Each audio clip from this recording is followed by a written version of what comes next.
Hello, everyone, and welcome to Random Number Generation. This is episode 40. Oh my gosh, where did the time go? We're already on 40. Episode 40. Ori and the Blind Forest Randomizer. Before we get started, y'all, SGDQ 2021 online prize submissions are now open. Go to gamesdonequick.com to find out about submitting prizes for the event. Frame Fatale, the all-women speedrunning event, will be returning on August 15th to the 21st with Flame Fatales. Go to gamesdonequick.com/Frame Fatale for more information on the upcoming event. Hello, everybody. How y'all doing? I'm doing great, Sky. Thank you so much for featuring Ori and the Blind Forest. I am Covert Muffin. I'm going to be the runner for this first of 4 runs. We have a bunch of runs and a bunch of different things planned out. And joining me on comms is going to be Shafe and Aiko. How are you guys doing? Hello. Doing great. I am Shafe. That was Aiko. And yeah, we're going to be starting off with sort of the default mode for Ori and the Blind Forest, sort of the one that we get you to jump into standard. Forest trees, which is sort of like a go visit all the vanilla tree locations where the skills are in the game, and then clues, which tells us where the dungeon keys are at so that we can just kind of, speed things up a little bit instead of having full clear certain zones. So. And if you've never seen a randomizer before, the baseline for Ori is that the locations of the pickups themselves are all the same with some additional pickups added in, but the pickups themselves are randomized. But we are good to go on time if you guys are. Yes, we absolutely are. On your account. Great. Starting in 3, 2, 1, go. Good luck and have fun. Thank you. Okay. So in the randomizer itself, as Shafe had explained, Forest Trees is going to be the goal mode, because what we found out is that it's not very interesting to run the randomizer if all you're going to do is try and get to and finish the final escape. So the Forest Trees really promotes like a normal playthrough experience as we come to our first pickup, which is an ability cell. That's a nice resource to have. And so you'll see the toast notification in the top center of the game screen, and that will show you what pickup I actually end up finding at the location. This energy cell, as well as a few other pickups in the randomizer, are not randomized, just because having the capability of saving the game is quite nice. But over here is going to be one more pickup, which is going to be a keystone, which is going to be useful for opening a certain type of doors. And then we are going to pick up sign. And sign is another one that is not randomized, so that we can actually have the ability to attack things. But that being said, does somebody want to explain Alt-R really quickly? Yeah, I was just going to jump in on that. What you're going to see Muffin doing in short order here is a return to start hotkey, which does exactly what it sounds like it does. It is a thing that we have put into the randomizer in order to speed things up and also to prevent soft locks so that we can go check areas and then get out of them real quick if we need to, especially when we're kind of in the go mode and we're just rushing trees. It's nice to get back to this quick access teleporter that's right next to Blackroot Burrows. Yep. There's also a common Metroidvania design pattern where you go into an area and then you get a skill and you cannot leave that area until you have that skill. And because of that design pattern, which we're going to see several times in Ori, you need to be able to get out of areas because we've randomized them and things aren't where they are in the vanilla game. Yeah, yep. So you saw a covert there pick up a mapstone. Good to touch on this real quick, is that mapstones themselves are obviously pickups in the game world, as you could see, but they are sort of like IOUs, if you will, where you go and you turn them into the map altars that are placed throughout the world, and then they will give you a pickup clean water. Very nice. And it doesn't matter where you put the mapstone in. Whatever mapstone altar you put it in first, it's going to give you the first pickup from mapstones in the sequence, and the second one straight away. All right, so words in green text means that they are a skill within the game itself. This first one I got is Light Grenade, and Light Grenade is slightly changed for the randomizer itself. It doesn't actually cost any energy to use, which is very, very nice. But having clean water is actually also a really important pickup that we found so far. It's going to make some locations accessible that were not previously done so, if I find another skill or so. Because as was mentioned earlier, we are running a Metroidvania, and so literally having something like Climb, where I can interact with walls, is actually really, really big. Because in the normal playthrough, your first skill you get is wall jump, which allows you to literally touch and jump off of walls. But in the randomizer, we don't necessarily start nor are guaranteed to find wall jump in the seed. Yeah, starting with climb is a bit of a, it can be a little more awkward than starting with wall jump. There are, when you have climb and you don't have wall jump, you can't leave walls normally, which can limit your vertical accessibility in a few places, but climb does work really well in combination with a few other skills. Grenade is one of them. You can throw grenades while you are climbing a wall in ways that you could not otherwise, and if Muffin finds either charge jump or bash to other skills, we will see additional climb synergy there. Yeah, I'm very, very much hoping to find charge jump, but we'll see. We'll see what happens. Coming down here is actually going to be an important thing to point out. In this sort of like summary screen, we see a bunch of information. We see the trees. I'm going to have to get all 10 trees. Maps, which are not necessarily required. The total amount of pickups, as well as some acronyms that we'll touch on later. But there we go. I have activated my first of 10 skill locations that are required. And these are known as trees. Great. Yeah, so that's the central go mode that we're playing on. For this particular flag set. And so there's another Alt-R, and now some routing decisions come into play. Yeah, here. I'm going to go to Sea Flame first in Spirit Caverns. Yeah, so basically what Muffin is going to be trying to do throughout the course of the seed is follow something known as logic, which basically is the way in which the randomizer sets forth the order of pickups based on what skills you have, what becomes available to you as you get certain skills and certain pickups, which is called progression. And so Muffin knows with this particular skill set, he has access to Sea Flame Tree. He has access right now with the Keystones, one of the resources in Ori, to get to Spirit Caverns. And he's looking for, at the moment, I would say pick up dense locations here in the early game in order to try and find perhaps another power skill like Charge Jump in order to be able to move around the game world a little bit faster. Yeah, and so an important note right now is that the next bit of progression I find, it could be within the next 3 minutes, or it could be within the next 25 minutes. Because right now, the entire right side of the map is open based on the number of keystones I've found so far that were in logic, as well as having wall interaction and light grenade. So this could be a while, but we'll actually end up seeing what happens. But I'm going to come into Spirit Caverns first because, as Shafe mentioned, there's a lot of pickups in here, and they take not too much time nor not too much difficulty in terms of the skills that I have to be able to get access to and check them. And then next we'll be going into Blackroot Burrows. Oh boy, okay. I just found Charge Jump. Oh, and a Mega Energy. Wow, okay, this is a lot. We will be going into Blackroot Burrows next, which is not a very pickup dense location, but it has 2 skill trees in it that I will be using. Yeah, let's do this. Okay. Yeah. But yes, I have Charge Jump.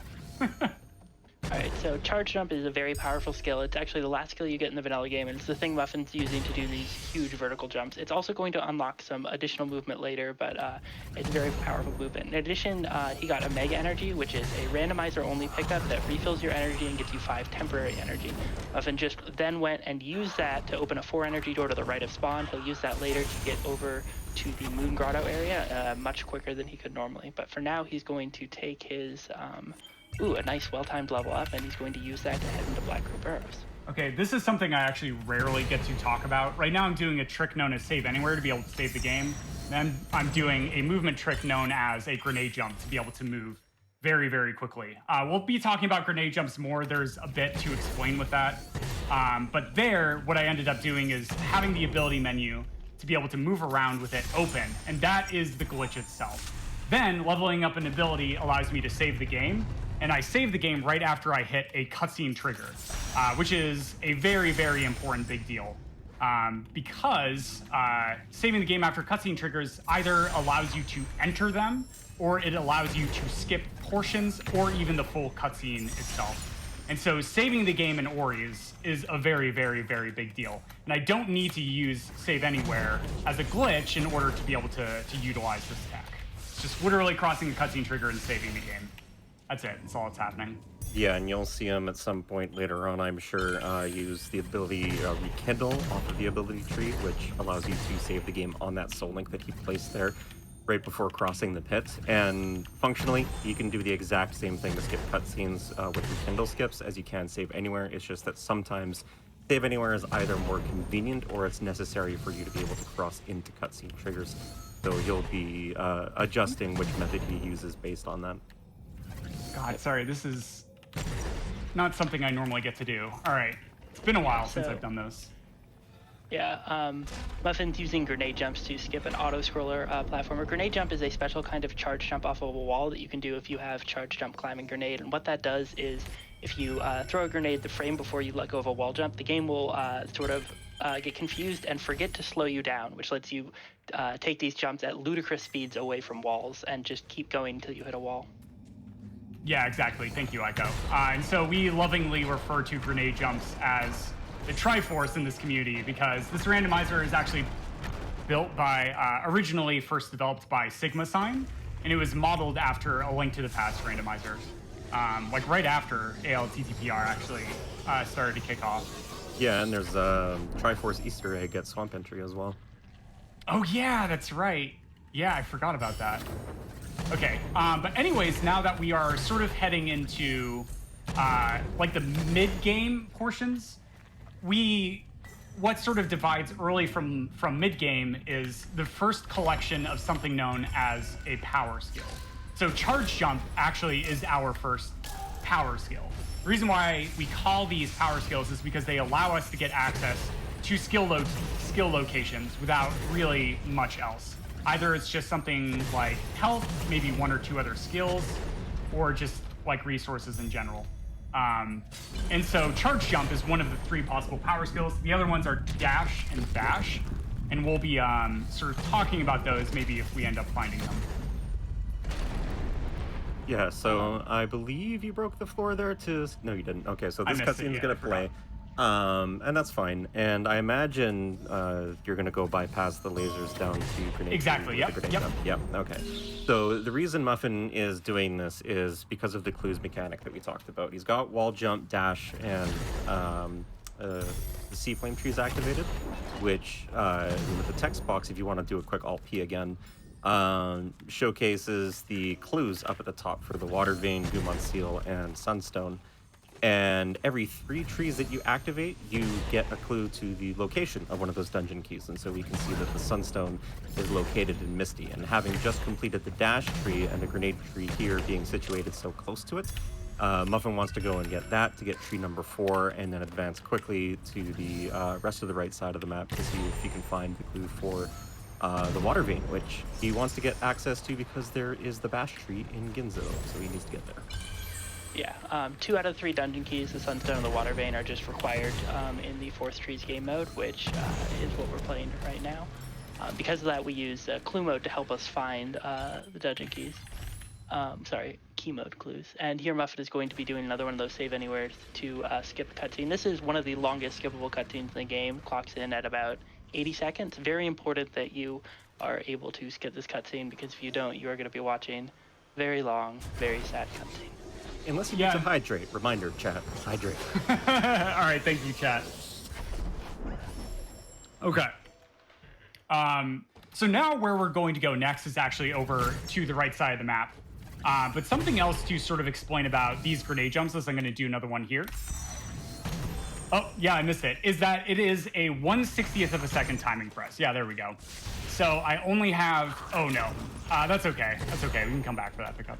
But, you only have 1/60th of a second to be able to hit it. If you do it 1 frame later, which is the 60th of a second, or if you end up doing it on the same frame as the timing press, what will end up happening is that the grenade jump just like doesn't happen. So every single time I'm doing these, it is not only a frame trick, but it's also a frame perfect trick, but it is a 1 frame separation as well. For a little bit of extra information. Okay, so up next, what we're going to do is we're actually going to head over to Stomp Tree. No, I'm not going to do that. First, just simply because I don't have enough ability cells where I want. Wow, nice, okay. That was a really nice grenade jump there. And actually, I am going to be checking a few additional pickups, even though I may not necessarily need to. And that is because we still don't have everything we need to be able to get access to every single skill location. So I'm actually going to just back out of here and check a few things. I might even do Swamp Swim, and then we'll go to Stomp Tree and then go Grotto. Yeah, Muffin is definitely experienced enough at the game where if he wanted to, he could finish with the skill set and some more resources, with the exception of the fact that he doesn't yet have access to the left side of the map, as he was alluding to, where Sorrow Pass and Misty Woods are. And those have collectively, in conjunction with Valley of the Wind, 3 of the skill trees that he needs to access out of the 10 total. So at the moment, despite sort of this power skill early start, digging is still required to either find an additional skill or perhaps the Sorrow Teleporter, which is another pickup that is randomized into the game as the teleporter locations. So yeah, he's being a little bit more thorough here just to see what else he can find. Yeah. So, like, in a race setting, I absolutely would not be checking extra things. I would just be going directly to the trees themselves. But because this is a marathon performance with an estimate, which allows me for a little bit of additional digging, I absolutely will take advantage of that. Because as Shafe mentioned, it's not just skills we're looking for, but also resources. Like having enough health, having enough ability cells, which is this golden number in the bottom center of the screen, and then having enough energy as well in certain locations really can help you out in a pinch. And also, one of the biggest time losses actually in a randomizer is backtracking. So in order to sort of optimize these, oh wow, that is Sorrow TP. Oh my goodness, all right, definitely keeping that. Big find. Yeah, so that is actually go mode for me, depending on if something is stomp locked. So I could finish out the seed with what I have right now, but I am going to definitely still dig for some resources and stuff. Okay. Yeah, but yeah, this is how insane the seed has to start, because the only area that I don't have access to right now is the left side of the map. And so, oh no, I'm gonna die. Nope, we're good. Okay. We're good. Okay. I forgot this was not Will-o'-the-Wisp. Yeah, one of the like smaller but ruder changes they made in Ori 1, when you run out of breath, you start taking 1 damage per tick. In Ori 2, when you run out of breath, you just sort of die instantly, and many of us Ori 1 runners booted up the game and went swimming, and the first time that happened, we were like, wait, what? Why? Every time I die to that still, I just cry a little inside. Yeah, of course. Yeah, it is a little disheartening, but worth noting here is, again, just want to draw attention to the fact that Muffin does need the water vein to get access to the Bash tree, but as well, he knows that the Sunstone is in Misty, and Misty is one of the late game areas. It's actually the 3rd last area that he would visit in a vanilla playthrough, and it is a very dangerous area. Lots of stuff in that place deal 3 damage. And you can see on the bottom of the screen there, he's only got 6 health right now, and doesn't have air stall, which would be skills like double jump or glide. So traversing through Misty, particularly if the Sunstone is late in Misty, would be very difficult for him to do right now. So digging for resources or additional skills is kind of still paramount at this point, even though you could finish the game technically with this skill set. And well, you no longer have to bash your head against the wall, Muffin, because you found Bash. I did. Bash is another power skill, but not only that, it is the most powerful skill. Oh right, I was gonna go Grotto next. Yeah, so I'll teleport back down to Grotto so we can do that. But to give you an idea of how powerful Bash is, just in a sentence, is that with Bash and wall interaction and nothing else, you can get access to every single skill location except for 1 in the entire game. It's ridiculous. You have to do like really insanely difficult things that you would never really ever want to do, but it is possible to do so. But anyways, Aiko, do you want to explain what Bash is and what it does? Yeah, so Bash is a skill that's pretty unique to the Ori games, and what Bash does is it lets you sort of grab an enemy or projectile and then just sort of slow down and stop time for a little bit, and then you can aim, and then when you let go of the Bash button, you will throw Ori in the direction you aim, and the enemy or projectile that you are bashing off of is going to be sent in the other direction. And normally, like, just on its own, that's like very powerful. It lets you reposition enemies. It basically prevents you from taking any damage you don't want to take, and you can bash off grenades. You'll see Muffin, in lieu of a faster ground movement, is frequently just going to be just throwing a grenade and then bashing off of it instantly for a little bit of extra movement. However, there's a lot of several kinds of projectiles, and some enemies in this game can be double bash, and what that means is basically you bash in one direction and throw them in a whatever direction you want, and basically that just sort of lets you fly until the enemy runs out of health or you hit the projectile against something. But it's very, very powerful movement technique. Yeah, and there are certain projectiles in the game as well that have pretty much infinite trajectory. So you can double bash, which is pressing bash again the frame after the first bash, and just traverse basically anywhere that you want. And dash. So we are going extremely fast now. Let's talk about rocket jumps immediately instead. So charge dash is something that you gain on the blue portion of the tree, which is meant as sort of as an attack skill where it targets enemies near you, and then you just sort of dash directly to them. But if you have an enemy positioned above you and you cancel it with a jump, you get rocket jump, which Muffin will show at the soonest available opportunity, and it allows for a lot of sick movement in this game. Yeah, so I'll just show this right here. So there's enemies above me. I press the rocket jump key, which is just jump and charge dash on a single bind. And it just allows me to go really high. And you don't even need to like bind these to the same key to try this. Like if you just open up Ori yourself right now and do a charge dash and jump out of it, it will also work. All right. But yeah, I'm just gonna go mode this.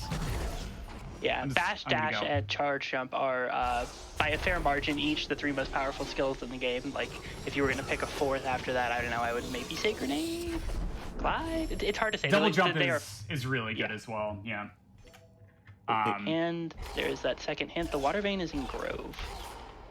Yeah, so Muffin now has all the skills and all the information that he needs to finish the seed. If he wanted some comfort, he could maybe dig for Stomp for some speed tech, double jump for some air stall, or glide, maybe a few more ability points to do some zombie Ori tech and Misty or something like that. But he is very good at this video game, and he can definitely just crash right through the rest of this right now.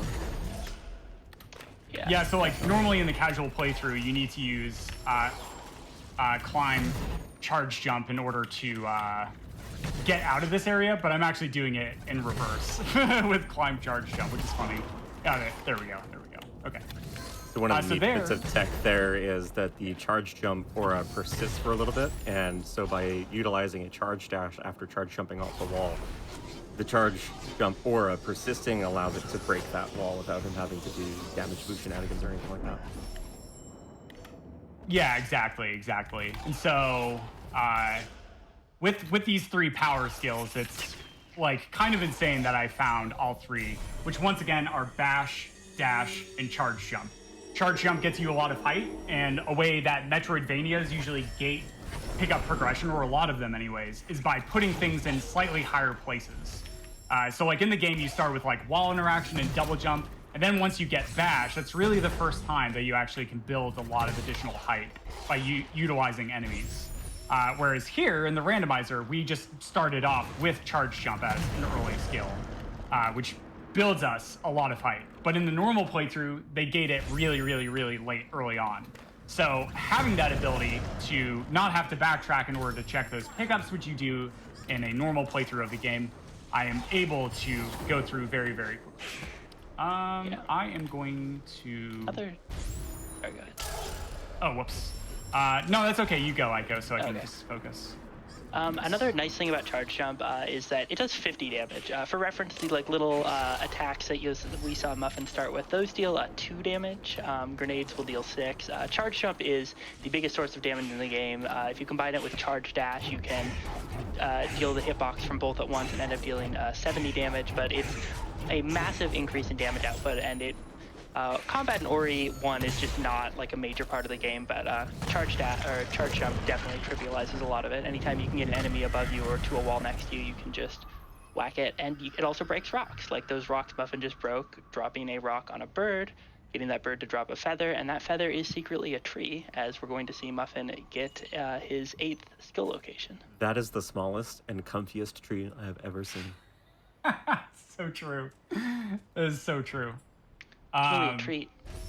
Totally. Oh, totally.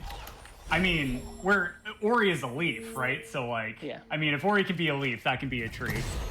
This is probably one of the funnest grenade jumps in the game. You just get so much distance launching yourself directly into Misty. So, as I mentioned earlier on, we had the clue, so we know the Sunstone is here in Misty. So as you can see, projectiles from enemies are magic, and we use that to break that log. Pretty much everything else here in Misty, Muffin's going to have relatively easy access to. A little bit low on energy for charge dash purposes. Again, no air stall.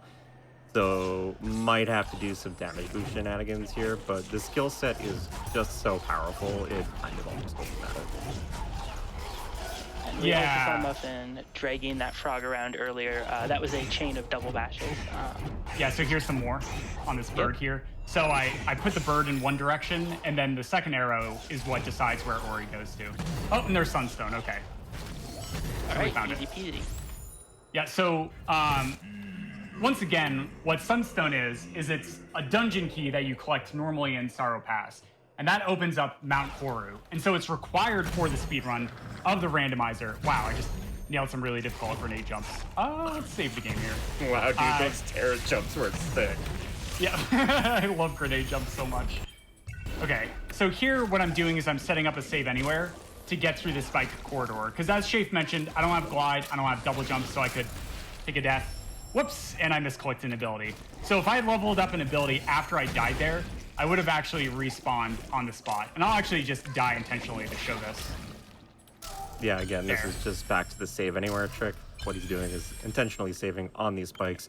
The respawn gets you a bit of iframes, which allow you to move after you do the respawn and not take damage and die. And you can continue on and then collect the climb tree and altar out.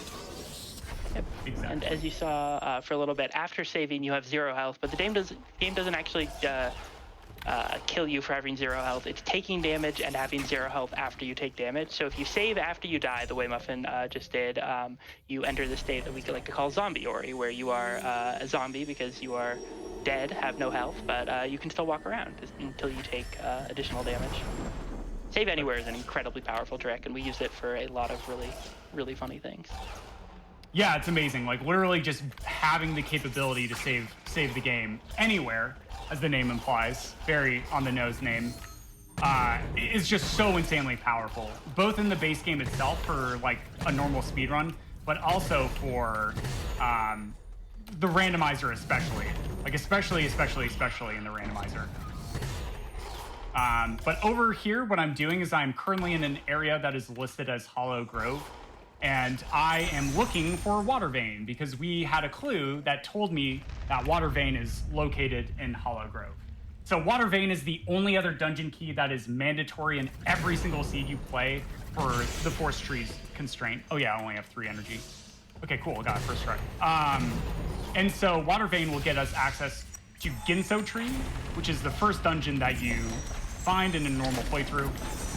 But also has a skill location in it, and that's why it's required to visit. Yeah, picking up the Water Vein is never something that is in vain. Oh no.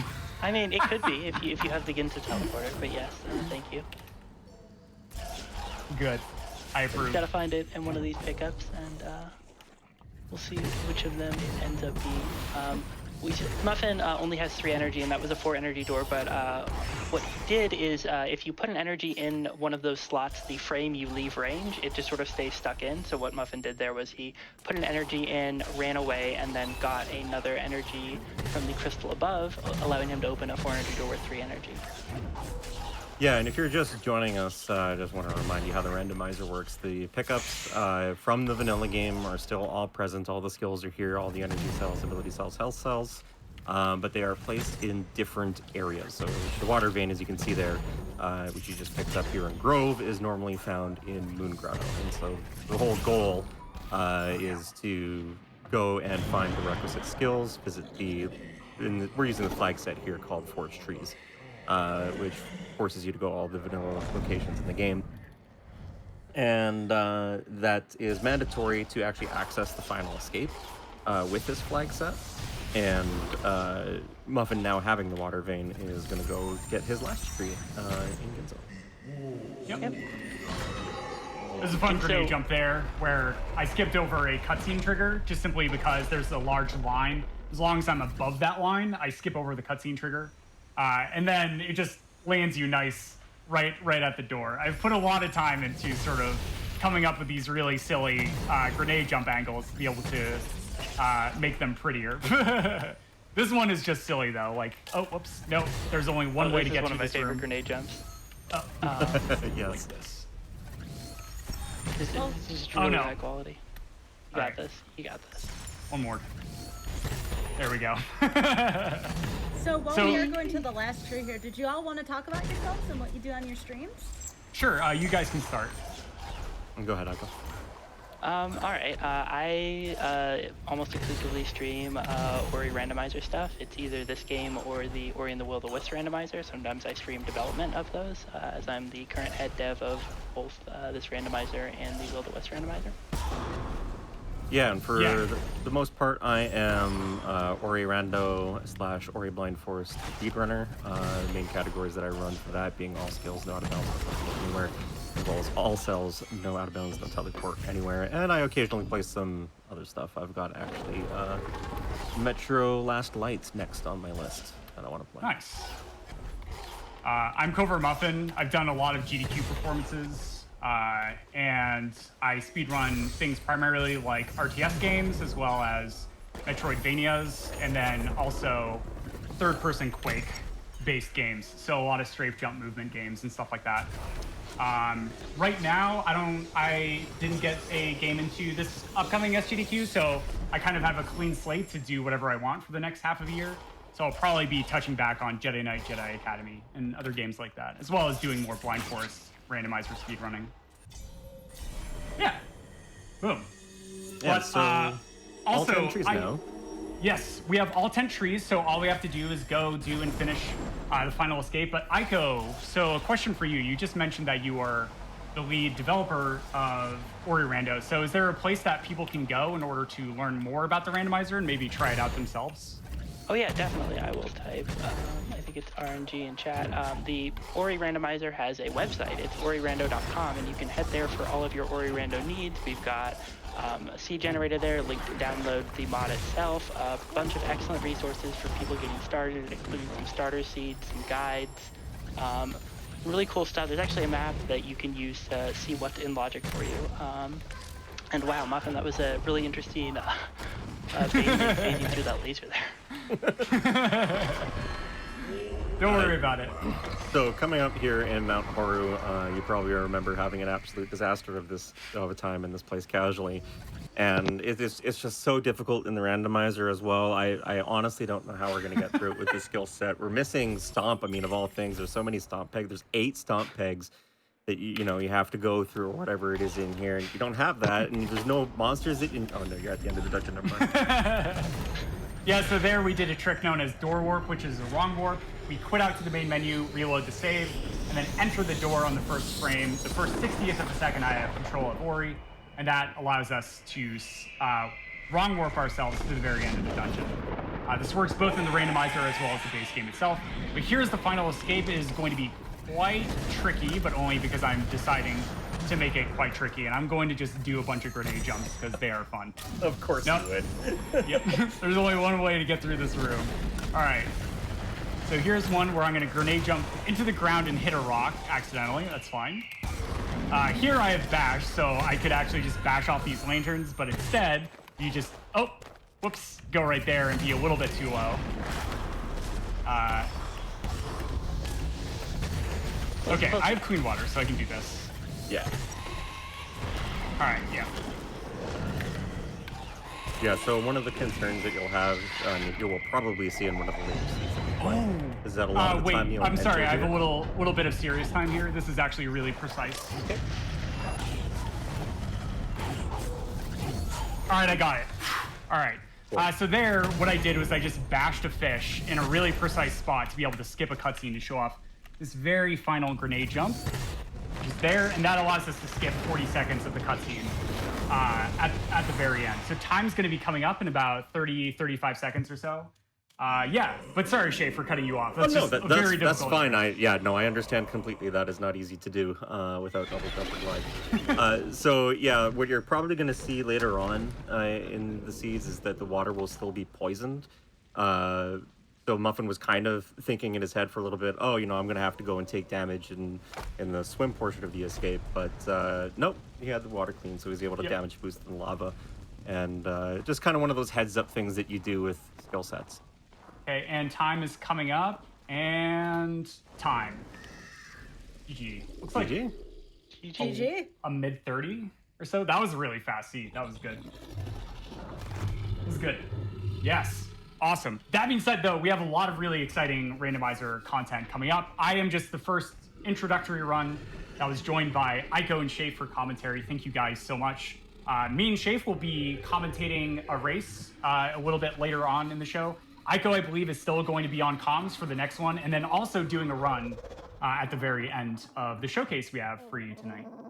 Yep, we've got a Discovery Bingo coming up next, run by Zemsys, and then we're going to be playing a different solo mode as a race format, as Muffin mentioned. Instead of Forest Trees, we're going to be chasing something else. And then the last one has some fun, randomized, just like bonus pickups that make you do things like reverse your gravity or extreme speed mode. And so it's just kind of showcasing some of the fun aspects of what we can do with a rando. So stay tuned. All right, awesome. And again, as a reminder, I've been posting the links throughout. Please be sure to follow the runner and commentators here. That's twitch.tv/covert_muffin, twitch.tv/IGoTheBlue, twitch.tv/Shafe, SHAYFE. And with that being said, folks, we are going to be having plenty more seeds tonight. 3 more 3-line Discovery Bingo is next. But remember that Random Number Generation and GDQ Hotfix is brought to you by viewers like you. Your subs, gift subs, Amazon Prime subs, and bits shared on the GDQ Twitch channel help support our weekly Hotfix content. Thank you so much for supporting our shows. And with that, everyone, get up, stretch, hydrate, and we'll be right back with Random Number Generation. Welcome back to Random Number Generation. I am here with the Ori and the Blind Forest Randomizer community, and this is 3-line Discovery Bingo. Take it away, y'all. Hello everyone and welcome to the bingo segment of tonight's showcase. I'm Xemsis, I run this game and helped a little bit with the random development, and here to help me with commentary again is Aiko, the creator of Ori Bingo. Aiko, how are you doing tonight? Oh, I'm doing excellent. I'm really excited. So what we've got here for you today is 3-line Discovery Bingo. 3-line Bingo means that our goal here is to get 3 lined on that bingo board. Discovery Bingo means that we don't get to see what the squares are except for the initial squares. You can see in that on the stream that we have 2 squares revealed, and as Zem completes those squares, the surrounding squares will be revealed. All right, and we use auto tracking for this board, so if you see a lot of numbers on the board, don't you worry. I do not need to keep track of all of them. And I think we're good to go in 5, 4, 3, 2, 1, now. Good luck and have fun. Thank you very much. All right, so to start out, Zem has 2 goals. The first of them, we actually have a neat little algorithm to pick reasonable starting goals for this so that you don't get stuck with 2 goals that you can't complete for a very long time. So both of Zem's goals here are actually very straightforward. He's probably going to be able to complete this first one within 5 minutes because it is collect pickups in Glades. Glades is the starting area. It has like 20-something pickups in it, many of which that can be got without much skills. That first one is going to be 9 experience. As you can see on the board, it is updated to show 1 out of 14. Yes, and these 2 starting squares are both very easily done with any skill set. The Glades pickup goal basically just requires 1 way to climb up walls, then we can do that. So, as Aiko said, I think I will be able to do that within about 5 minutes. The 4 mapstone fragments is chosen because there are exactly 4 easily to get mapstone fragments on the right side of the map, and just to get some progression on the board done, I will probably go for the Emperor's Soldier too. Yeah, if you are just joining us now, Ori and the Blind Forest is a Metroidvania. We randomized most of the pickups in it. One of the very few pickups we don't randomize is that first little skill sign. It's that little floating orb you see behind this Ori character, and we use that to as our like little basic attack, and Zen's going to use that here to break open these brambles and make his way over to the left and enter the larger part of Sunken Glades. So, if you have watched the previous run, you're gonna see a small difference to the last run. About right now, this door is missing. Aiko, wanna talk about why that door is not here? Yeah, so one of the flags that Zem is playing with, that Bingo is commonly played with, is called Open World. Open World makes a few small changes to the game that nonetheless impact gameplay rather significantly. One of them is that door starts open, and that means that instead of there being 4 pickups in the starting pool, there are, I think, 7, 8? Been a while. Additionally, there are a couple doors that block off access to the left of the left side of the map. You saw, if you were with us before, you may remember Muffin talking about left side access. The major barriers for left side access have been removed in this game mode, which means that the game opens up more quickly. For normal randomizer playthrough, this can actually be a bit of a hassle because it means that more things come into logic quickly, and you can just sort of get stuck checking things. But in Bingo, it means that you get access to your goals more quickly, and because in Bingo, we aren't even trying to beat the game, just trying to get 3 lines, it tends to make for better gameplay. Yes, especially even very low skill seeds with just 3 or 4 of the original skills can be beaten in Bingo if the board is very nice to you. A bit less of that in Exploration Bingo, since I can't actually see parts of the board unless I find goal completion towards that end. We finally find our first skill here, one of the power skills, Charge Jump. Yeah, Charge Jump is an incredible skill. It sends Ori flying very high up in the air, does 50 damage to anything you hit, breaks any or almost any barrier that you come into contact with. It's an excellent find, wonderful starting skill. We'll see them taking heavy advantage of that, destroying that enemy, and he'll be able to use it to get a pickup down here, which otherwise he wouldn't be able to get for quite a long time. So finding Charge Jump here is really very fortuitous. Yes, needing to back, oh, and it was Glide, so having Charge Jump that early is really good, because needing to backtrack always loses a bunch of time. And Glide is one of those skills which can be all but hard required in Bingo. Oh yeah, Glide is potentially very, very useful. And there we go, that is Zem's first pickup, so you'll see that that square is lit up, and we've gotten a bunch of new information. He's gotten 4 goals. One of them is to just collect 104 pickups, which is going to take a little while. There's 256 pickups in the game. He's got level up both abilities, Ultra Defense, Ultra Stomp. You want to tell us about how much you love that goal and how good you think it is? So I've been trying for months now to get Aiko to finally remove that goal. There are 3 different ability trees in Ori, the blue tree, the purple tree, and the red tree. The red tree is for combat-oriented things, and generally not really taken beyond maybe 1 point or so in render running, unless you have a bunch of ability points to spare at the end of your run. The purple tree is all about getting you more out of resources and exploration things, and the blue tree is all the good movement-based stuff.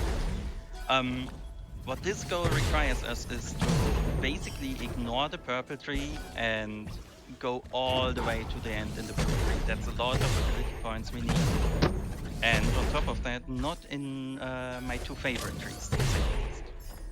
Oh yeah, no, this is a terrible goal. It may be the case that Zem is just not going to be able to go for that 4th row or 3rd column just because that goal is just so bad. On the other hand, he did just find Bash, which best skill in the game. Lets him grab a projectile or enemy, throw him one way and the projectile the other way. We'll see a lot of use out of that. This pickup up here is one of the few static pickups, but because it always has 100 EXP, Zem's going to be able to get a level up off of that, which is great. He's going to want to use that energy in a little bit. I am not actually going to skip the cutscene. This is one of the caveats of Exploration Bingo. I kind of know which goals exist, and one of them is to activate this teleporter. Since the teleporter does not get activated unless you actually watch the cutscene, I am not able to skip this at the moment unless I want to risk cutting off a line or two. Well, I mean, you could also scour the world for the random item that activates it. That's an option. Not a good option, but it is an option. Yeah, one of the fun things about Discovery Bingo is that sometimes you will do things that you don't know whether or not they're relevant goals or not, but because they don't take very long or because not doing them could end up costing you a lot of time, it just makes sense to play the metagame and make a decision that might cost you a bit of time but will save you a bunch of time later. Analogous basically to making like extra checks. And after Zem takes that Frankie on a little journey to grab that pickup up there, he's going to be able to come here and grab the charge flame tree. Yes, so trees are not required unlike in the last run, but I still get a clue for 1 dungeon key for every 3 trees I actually activate. And getting those dungeon keys again can be required for some goals of the board, so I'm also gonna be slowly but surely making my way through the trees unless I at some point enter go mode and know that I won't need any more keys than I already have. Yep. Zem's taking a little pit stop over here. He can't open this door yet. He's only got 3 energy, but he's going to be trying to leave an energy in and drop. And it's a little tricky with the skill set at this door, but he eventually gets it. If you put an energy in the door on the frame, you move out of range, the energy stays stuck in. And after having done that setup, Zem will be able to go back later and open that door with only 3 energy, which is neat. And because, actually, no, because now what he's going to do is head into the Blackroot Burrows area. As you can see, he's got regained movement behind this semi-transparent ability menu, and he's going to spend an ability point, which saves the game after starting this cutscene. And then when you reload, the game says, oh, well, I've already started playing that cutscene, so it doesn't play the rest, and we get to skip it, which is great. Skipping cutscenes is awesome. Watching cutscenes is so sad. Yeah, also, I could theoretically just save on the Spirit Well, regain my energy, and break into Grotto right now. Completing this whole area will give me a free energy refill, which is kinda neat, and Blackroot is one of those areas which you can totally skip in Bingo, and 90% of the time the seed is going to make you regret it afterwards, so I'm just gonna get it out of the way for marathon safety here. Yep. Because Zem has charge jump, he can do a quicker backtrack. We actually saw Muffin do the same thing in his seed.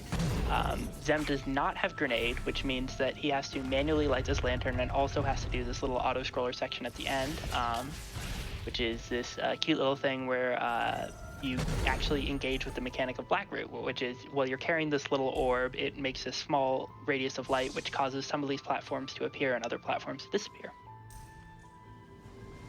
Yes, and this is basically one of 2 auto-scroller sections in the game.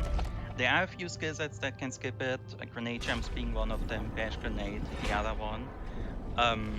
But we're just gonna slowly make our way over to this lever and start skipping more cutscenes.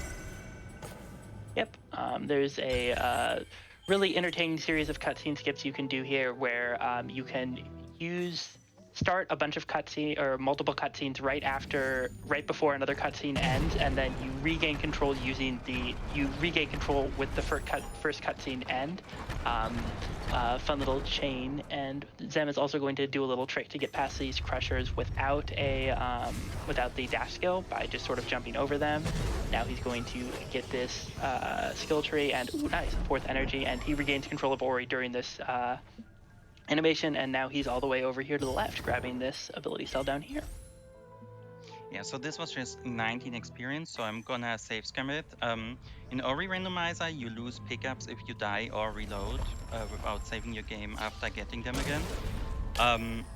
That means you cannot just start checking things that are out of the way and then quickly reloading, saving a bunch of time. However, you can decide that it's not worth what you got there, and this will, in this case, save about 10 seconds for the backtrack.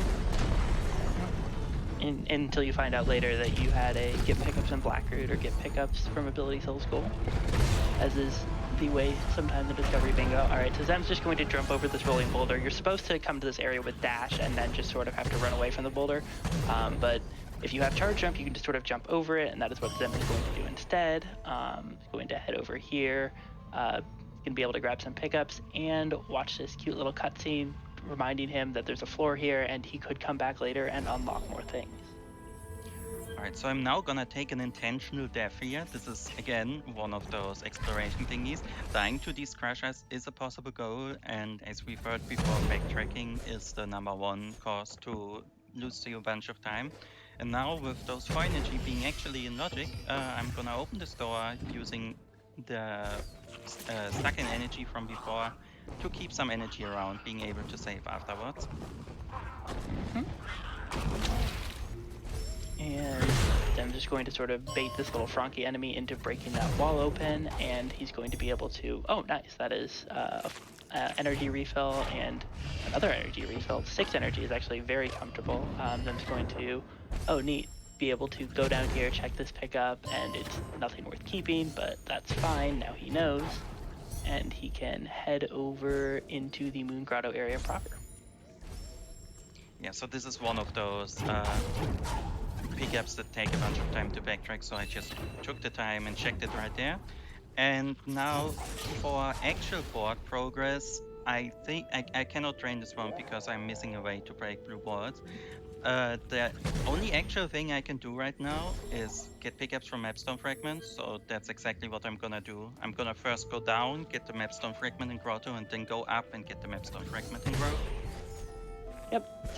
And continue checking pickups, but he sort of needs to find more skills to get really the big one is a skill that will let him break plants, that will let him start on that break plants 12 and also drain the swamp. The swamp is sort of blocked off by a blue wall, and so you need one of either charge jump or charge dash, grenade, or charge flame to be able to break that. But for now, we're going to break our way into the lower Moon Grotto area. There's a sort of cutscene here that it sort of expects you to be falling down, but if you do another one of those save anywheres when the cutscene starts, you regain control and can get this water vein pickup much sooner. The game gets confused by this, and you'll see a lot of like just sort of random Gumo sprites hanging out and weirdly playing cutscenes because we're just heading through this area completely out of order. Yes, also, you can skip this cutscene by placing down a save. I forgot to stall for a bit of space there, so I didn't get to skip it, but we did get to hear the cutest story sound in the game, so that's always a plus in my book. So for those following along, either here or on YouTube, can y'all explain what exactly Discovery Bingo does? I've never seen anything quite like this before. Oh yeah, sure. So Discovery Bingo is a bingo mode where instead of showing you all of the squares at once, you start with some number of revealed squares, by default 2, and then whenever you get a square completed, the adjacent squares are revealed. And you can, and basically that just keeps happening. So right now Zem started with the top left square and that square towards the bottom right revealed, and he's completed that complete pickups and glades square. So now on the board we can see drain the swamp, level up both abilities, alter defense, alter stomp, collect pickups 104, and break plants 12. As soon as Zem reveals or completes one of those squares, we'll see what the squares surrounding them are. Important things to note, you can get squares that you don't see, but you don't get them revealed until you can see them from your starting square. And Zem finds wall jump, a wall interaction skill, which will be nice. It means he has to be less careful in several pit areas. Yes, it also makes the trek up to the 4th mapstone way easier than needing to double bash a spider shot through this entire area. So I'm just here, as I mentioned before, on a bit of a collection phase still. I want one more skill, preferably either dash or grenade, to be really comfortable for starting to go for lines here. So until that happens, we're gonna be clearing more of the areas and probably gonna get one or two more trees on the way.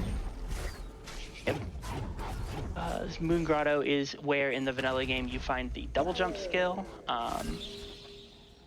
There's a little cutscene as Ori. That was the second part of that cutscene we saw before, where the camera panned down. Ori just sort of slams into the ground. It looks a lot sillier when you just sort of jump a very small height. Them skipping the mini boss here over to the right. Very sad. The mini boss is crying. Can't believe you've abandoned him. It's also one of those things that I'm sure to regret later when the board reveals Kill Grotto mini boss, but it takes a lot of time to go down there, and I really want to get some more board progress. So I'm gonna go up, and there's my blue breakage. All right, this opens up the board a lot. Oh yeah, this will be great. Charge Flame is a skill where you, it's actually in the vanilla game the second skill you're supposed to get. You just sort of charge up and release this spherical explosion. It can break plants, it can break blue walls. We'll see them using it to do both those things. And you'll be able to start making progress on that break plants card, and very soon be able to get the, we're abandoning the tree. We're abandoning the tree. I want to get board progress. Exactly. Alright, makes sense. There are 3 plants over here in Lower Grotto. Ooh, the Valley Teleporter. That is a nice find. And after this, Zem is assumedly going to Altar and then head back to the Grotto Teleporter, this time to head over to the Stomp Tree area. But probably not all the way. He's just going to drain the swamp and see what we learn after revealing that card. Exactly, you got my routing just right. So I'm not gonna teleport, but walk through here because that's another plant. I need 12 of those plant breaks for my bingo card here. And now we're gonna just walk upwards, drain the swamp, and then go further up into the growth area, just getting a bunch of plants on the way. Yep, the Grove area is the most plant-dense area in the game with, I actually forget how many plants. How many plants are in Grove? I would need to count myself. Not 5 or 6, but I would need to count. Oh, alright, and there we have the one experience. Experience values are randomized, except there is a single experience, and there we go. Breaking that wall there is draining the swamp, and now we have more info on goals. We've got get pickups from Hell Cells, which is almost completed, get the right Forlorn Hell Cell, which requires stock, and a mini boss, which we do not have access to yet because it is in the Ginso tree. Yes, so I have the clue for the Gumon Seal if I ever wanna go over to Forlorn. That will completely depend on what T1 is and if I can find Stomp. For now though, just to get some more view of the board, I'm gonna go over here because we are now very close to our last map stone. And while we were doing this, we also got almost every teleporter in the game, so that's always a nice thing. Yeah, finding these teleporter pickups is really nice. Them's going to be able to go here. There's more plants here on the way, but the ultimate goal is this mapstone fragment he's going to be cruising towards. And once he gets that, we're going to get the square A1 and reveal a few more goals. Oh, nice. He is almost done with that get energy pickups from energy cells goal. He's going to be able to get that momentarily. And he's going to have to start killing some more enemies because he has a fair bit of progress to make on that goal. Yes, so killing enemies, generally you can get that very fast. However, if you have bash, enemies are more of a movement option than an actual obstacle. And that kind of reflects in my very low kill count right now. However, I just found the skill I was waiting for up here with grenade. So, bash grenade movement. Wanna talk a bit about it? Oh yeah, bash grenade movement is really good. Basically, grenade throws these projectiles that you can bash off of, and it is really good for giving you a ton of access. You can use it to do these really easy high jumps. You can use it to do these sort of not quite as fast as dash, but still pretty fast horizontal movement. You can throw chains of grenades and use them to get into complex places. Bash grenade is really incredible movement, lots of fun, unless you're on controller, in which case it's very incredible movement that you're not as happy about because aiming a grenade on a controller is just not as fun. And yeah, with that health cell and a few other pickups, we've gotten a fair number of more board updates. You'll see as more and more things start to be revealed, Them is going to be able to start making bigger choices about where he wants to go and what he wants to do to finish this seed. As a reminder, the goal is grabbing 3 lines. Zem has energy regeneration a little bit. Wait, do you? I think you have energy regen. I do have it. Might as well get the cutscene out of the way while I wait for my region. Oh, that makes sense, yeah. So while you're here with them, did you want to talk a little bit about yourself and your stream and what else you play besides Ori? Oh, sure. The what else part, at least on stream, is pretty easy. On stream, I basically only play Ori, both randomized and sometimes all skills no out of bounds when I feel like some speedrunning. I've also done quite a bit of challenge blenders, so not quite randomized seeds, but seeds that are made by other users, oftentimes with the intention to showcase a particular set of very obscure hard tricks. And yeah, I basically stream a lot of rando and even more bingo than it. Alright, now Zem's going to be able to head over here and start checking out the left side of the map. You left behind a plant, a charge flame tree, but there are plenty other ones to grab, so it's not a big deal. Oh yeah, I totally forgot about that plan.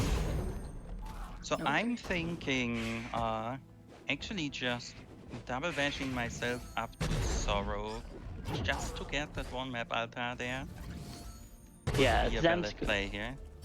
Yeah, Zem's got in that left column touch map altars 8, which is a bit of a rough card. There are 9 map altars total, and so he's got to touch all of them but one if he wants to go for that card. However, it's in a pretty good spot. It's in a line he's already gotten 2 cards in, and so he's going to head over on a bit of a journey up towards Sorrow. Although you could go down from the Sorrow teleport if you wanted, or you could go take a frog on a journey, which is what is going on here. Sometimes just gotta take a frog, see the sights, enjoy the valley.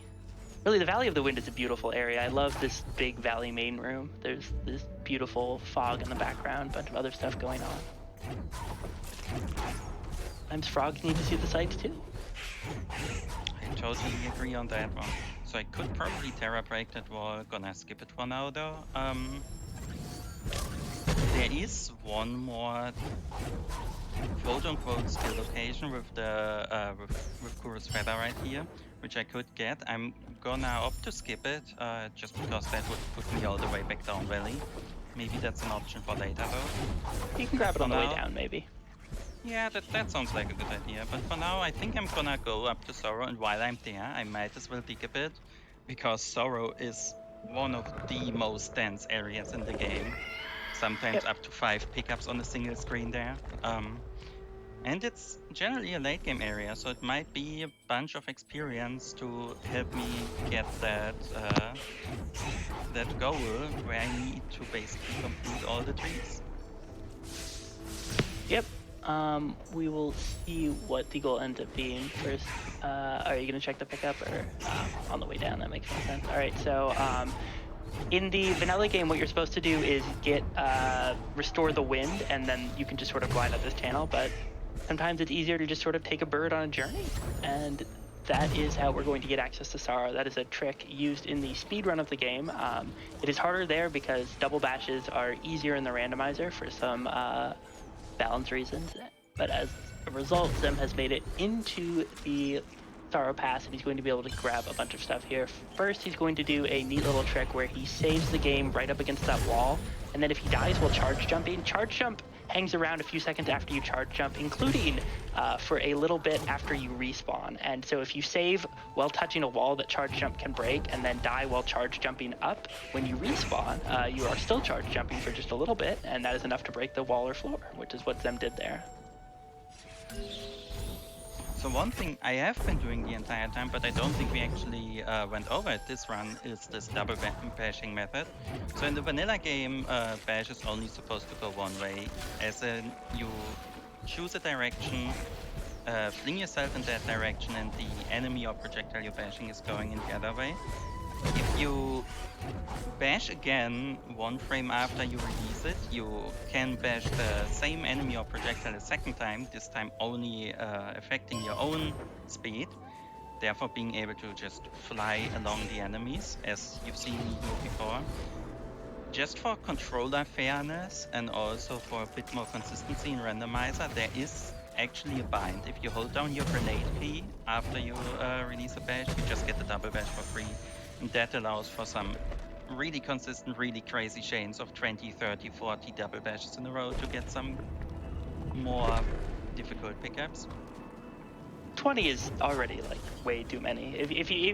I feel like if you need to do 20 double bashes in a row, like sure, that's fine, you can do that if you like can keep track of the projectile, but you've probably made an interesting routing decision is what I will call that. And, dash. Dash is the some people will call it the best skill in the game. I think Bash is better. Dash is the second best skill in the game. It is very, very good. Now Zem again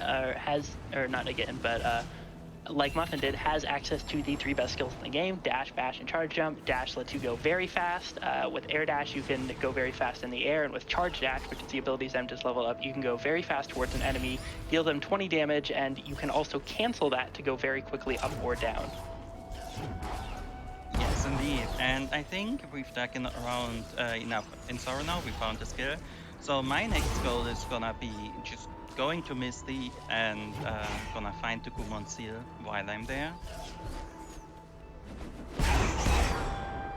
Oh, is the Gumon seal Misty? I haven't been paying enough attention to him. Again, Yeah, that is it's, an example of a rocket jump downwards. We call that a meteor kick.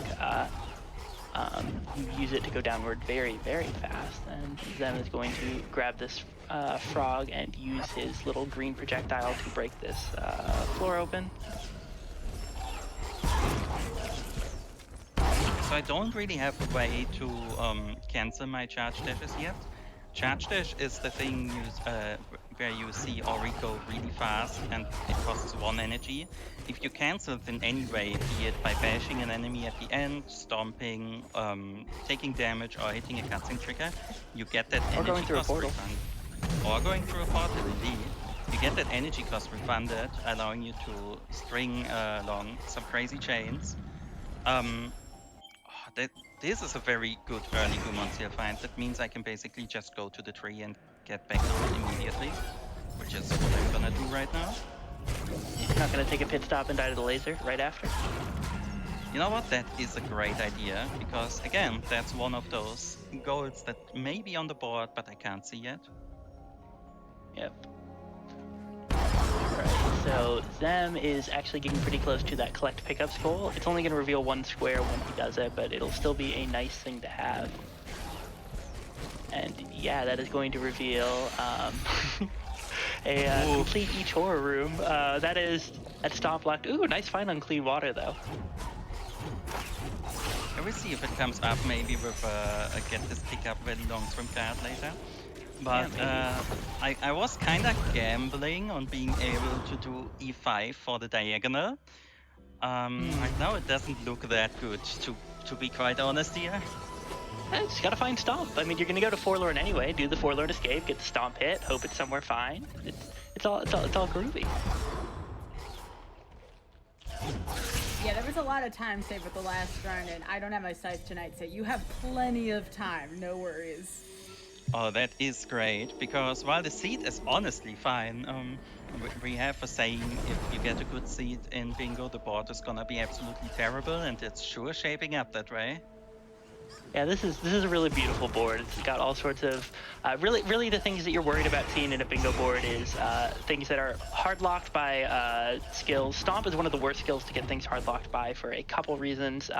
It's just not as it's one of the skills that can just be in a lot of places because it's not required for access to most of the game. Zem is, because he doesn't have Stomp, taking this frog on a little magical journey, because to get to Forlorn, you need to break this wall or floor. You're supposed to break it with Stomp, but a frog shot will do fine too. And now he's going to be able to head over towards the Forlorn Ruins entrance. Neat little icy place.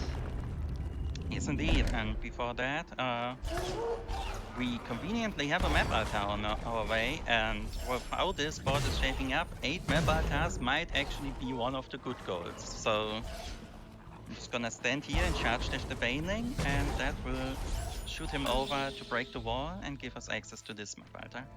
Yep. It will be a delicious experience. Oh, speaking of Storm, Ooh, Storm is a okay, great wow. skill. That is a wonderful find. Zem can use that to cancel his charge dashes, and also is going to be able to use that for a couple goals. Stomp Pegs is on there. Complete each horror room. One of those rooms, I think 2 of them require Stomp, and also that get that right Forlorn Health spell. All those things require Stomp, so having that is going to be really great. Excellent find for him. So actually, this is one of those horror room squares where Stomp is not required. None of these 3 Oh, really? rooms actually have Oh a yeah, pack no, in you're them. right. But for the right Forlorn Health cell, which is in a great spot on the board, it is absolutely required. So that's what we're doing next. Yeah, and once you get that right Forlorn Health cell, you'll be able to see whether or not you'll feel like getting escaping Forlorn for that card and being able to maybe finish out that row. So the Forlorn Escape does 2 things in Rando. Because you can kind of hard lock yourself out of it. If you Alt R after starting it, there is no pickup on the plant at the end of the Forlorn Escape. Instead, we place the hint there, which gives you the location, the general location of Stomp and Grenade. I have both of those skills, so completing the Forlorn Escape is only relevant for me if the board requires it. And the board also wants me to escape horror, and I do not have horror access, so I'm not gonna do that unless I find the Sunstone or the horror teleporter. Fair enough. All right, so Zem's going to be able to go here, touch this. That'll activate the teleporter for later. So if we do find that Sunstone, he can come back here quickly. And normally you would like open that keystone door and go through it, but as it turns out, if you are standing near the top of the door and charge dash away from it, you trigger a cutscene that is supposed to happen once you've already opened that door, because your hitbox just sort of clips into the door for momentarily. And so you can actually save a few keystones by just charge dashing there and letting the cutscene warp you to the other side. So with this, we finally reached the right Forlorn path that is referenced. So one good thing, this is 1 out of the 5 packs. I can get the other 4 easily in the Hollow Grove area really quickly. And now I'm gonna die to this laser once, one of them, the other just in case things. And now we just need to get over here, and that will give us some good information. And actually this will be your 12th plant too, so we get 2 pieces of info at once, which is neat. Alright, and as the board updates, we see that, visit event location clean water. That's going to require the water vein, or, yeah, really just the water vein or the Ginto teleporter. And down in the bottom, what we've got is collect underwater pickups. Although that light grenade is really easy, so you can definitely go for this line D, or that line over there, so that'll be pretty straightforward to go for. Yes, so column D is basically a given for me to do right now. I'm also just gonna start spending some of the ability points. I do not really have any cutscene skips coming up in the near future, so once I have that ultra defense, it allows me to kind of mess up my movement a bit more by allowing me to take more damage. And I'm just gonna make my way over to the Stomp tree right now, getting my 2 grenades out of the way, and then also allowing me to kind of get some tree progress, but because I kind of really want to be at this point. Yeah, either the water vein or the sunstone would be really useful as far as, getting access to, or one of these cards, because we've got a couple cards that are clean water locked and a couple cards that are, or we've got 1 card that's water vein locked and a couple cards that are sunstone locked, so we want to know where one of those are so we can figure out what to do next. And while we're here underwater pickups, I just remembered that that's a card, so I should maybe start collecting those. Yep. Alright, we're gonna bash up a fish here and just kind of rocket jump all the way up. And now what I'm going to try here is to stack 2 cutscenes together. Alright, and that will skip the grenade activation cutscene. and show us the entirety of row 1, which is really good. We are definitely going for that. Ooh, yeah, that is a really nice row. Okay, so this is actually shaping up real nice. We're still trying to figure out what Zem's third line is going to be, but definitely row 1 is going to be something that he is going for. And in addition, we've already seen him get his first line, which is that column D. Alright, so I am thinking I'm gonna just go break those walls on my way to the stomping effects, and depending on what B4 is, if we're really lucky, we might have the diagonal Y already. That would obviously be a welcome surprise, but otherwise we just need to see if we actually need to dig for the last dungeon key. Yeah, one of the funny things about Discovery Bingo is it's actually possible to win without seeing the full board or even all of the squares that you are winning with. And the reason that's possible is just because it's possible to have squares. You are awarded completion for squares whether or not you have them. It's just if they're not revealed, you don't get to see the nearby squares. But as we see, Zem is now very close to that break walls. He's got 11 out of 12. He needs to kill 18 more enemies to finish off that kill enemy square. So we'll see him taking a little bit of extra time to finish off some enemies he might not otherwise as he moves past them. Yes, and I also just need one more map item which I can get whenever I hit the next teleporter. So that's when I'm going to do that. For now, let us see what is behind those storm fights. Yep. Be that last peg here. And we are Zem, remember not the doing that one. Yeah, that is going to basically mean that it is not really worth going for the that top right bottom left diagonal, nor is it worth going for the other ones because that that square is just not a good square. That the horror final mini boss is kind of what puts the nail in the coffin there. If it was something where I didn't need dungeon access for, it would be way easier. Oh, but this, that. There we go. That's a free line if I've ever seen one. Going there will give us everything but kill enemies. Yep. There are a couple walls on the path from the teleporter here to the tree, and that first one is going to get them everything you need. So it's just going to be grabbing this tree, and then Zem just needs to go to a place where he can find and slay some foes, and then we will be calling time. In Bingo, you do not actually have to complete the game and finish the final escape. In fact, sometimes the final escape can be on the card, as it is here, but in Bingo, you call time when you have gotten your requisite number of rows, which Zem is going to be doing very soon. Wait, Zem, you have stopped. I'll stop this. I have stopped.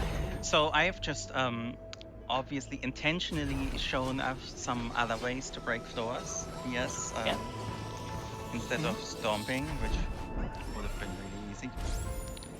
Alright, but this gives us our second line, and even with how rude the board is, I'm just gonna be charge dashing some of the enemies on the way now to get my last 14 enemies,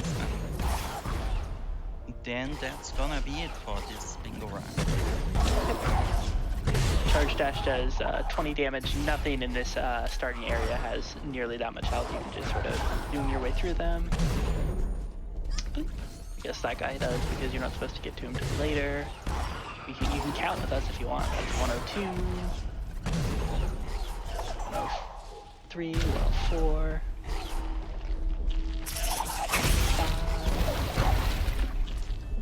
106, 107, and then one more, and Zem is done. When you are finished with Bingo, you can just warp to the credits right away, and that is what he's done. So that'll be time, sorry. Yeah, that is No, time. you're good. Thank you so much for watching. Again, if you want to learn more about Ori Rando and Ori Bingo, head over to orirando.com. I think we'll get a link pasted there soon. Yep, there we go. And yeah, GG Zem, and thank you everybody for watching. Up next, we're going to be having a race between Oshi and Liftoff.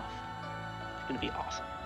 Stick Yeah, around. thanks again for having me. And now that we had 2 solo playthroughs, we're gonna get the 2 multiplayer modes next. So definitely stay around for that.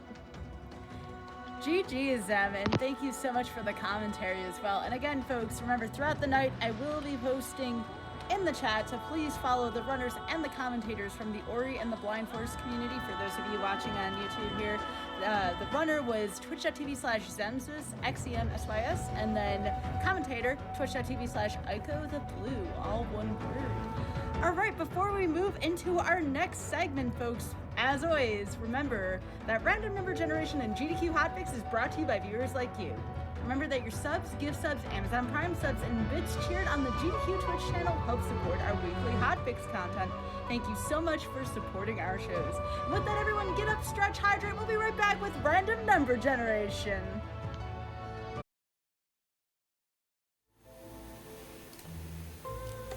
Welcome back to Random Number Generation. I am joined here by the Ori and the Blind Forest community, and this is our third run of the day, and this one is going to be a race. Take it away, y'all.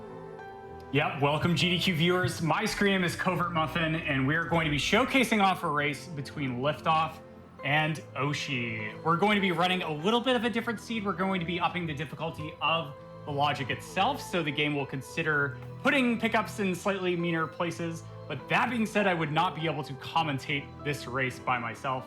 Joined with me is none other than the handsome, the dashing Shafe. How are you doing, man? Oh, I thank you, Muffin. You're looking exceptionally cute today yourself. Oh, thanks, you. Well, without further ado, I think we're going to kick the runners off here. We'll have a little bit of time to explain the flag set as we do so. So, runners, you are ready in 5, 4, 3, 2, 1. Good luck, have fun. Good luck. Good luck. Alrighty, so as Muffin mentioned, we're going to be running on Expert. So there are 4 difficulty settings, main difficulty settings in the randomizer: Casual, Standard, Expert, and Master. Standard, effectively, which is what you saw in the first 2 seeds, expects more or less the casual playthrough plus a little bit of some knowledge stuff. Expert is definitely a step up. It expects a lot more, not only randomizer knowledge, but speed run tech.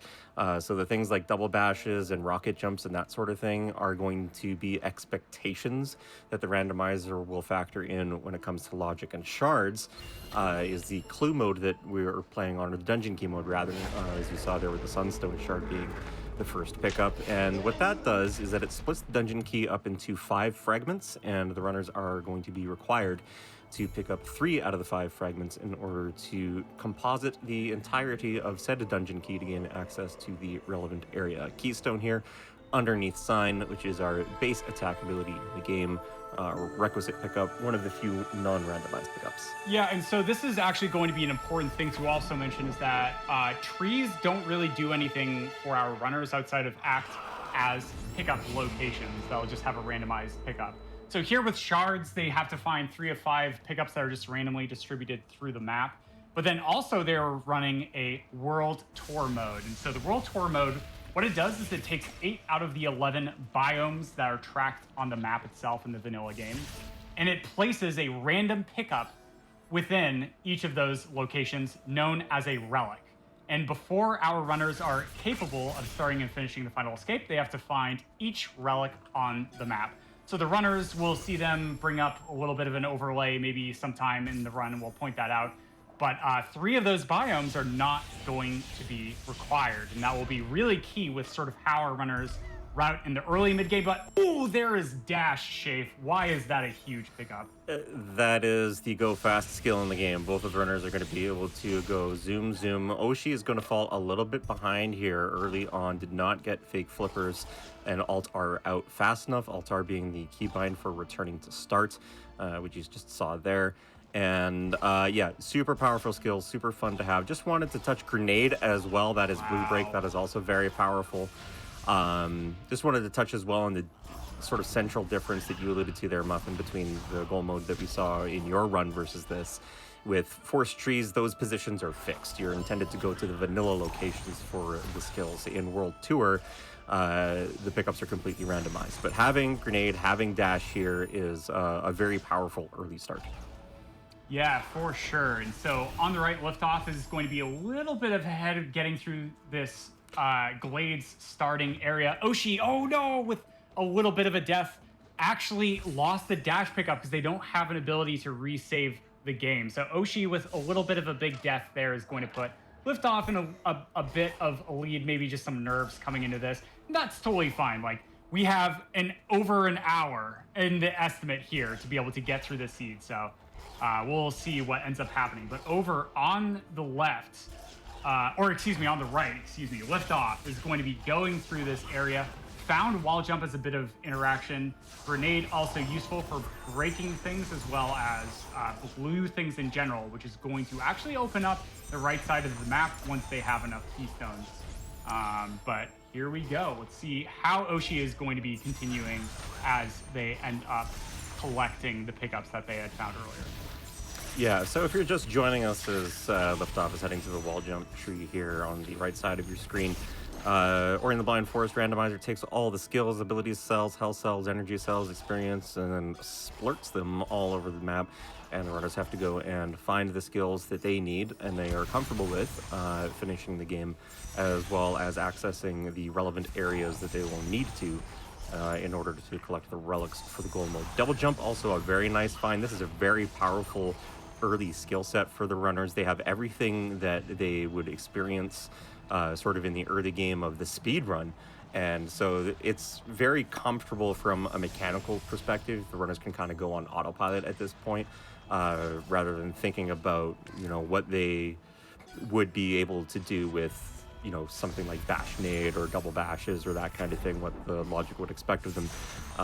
They know exactly what's ahead of them right now, and they know exactly where they need to go here for the early game. Resources also factor in progression if you want to talk about what that constitutes for the randomizer. Yeah, sure, absolutely. So there's various other pickups that aren't necessarily skills, but either make things a little bit easier to do, or they actually act as a way for the randomizer to be able to open up additional pickups into the scene. So these include health cells, energy cells, ability cells, as well as just various EXP pickups that can be really nice to find.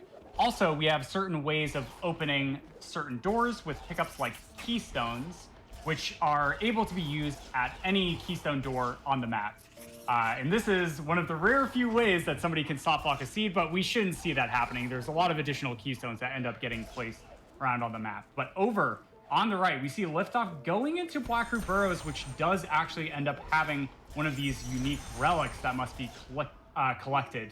However, they don't know where the relic is because it's a random pickup in Blackroot. So we're going to see if it's going to come early on and allow Liftoff to go to a different area having collected that relic, or maybe they'll have to revisit Blackroot Burrows and go to some of the more troubling areas. Right, Shafe? Yeah, this is an interesting play from both runners from a decision-making perspective. Oshi, as you alluded to, knowing that he has access to the right side of the map, is kind of just avoiding Blackroot for now. Not a whole lot. And here's the first relic you see up there with the gold text at the ability cell there.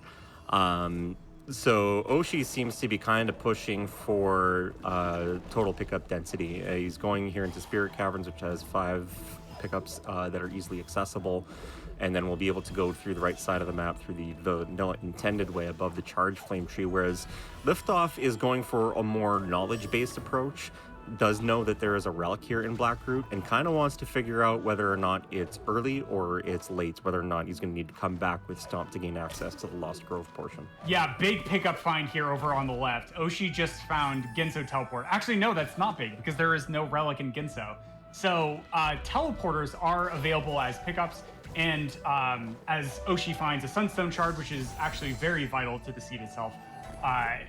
However, the dungeons that have teleporters required 2 of the 5 shards on the map to be able to activate the teleporter. So just finding a teleporter to Ginso was not enough to allow Oshi to teleport there immediately. He still has to find 2 water vein shards.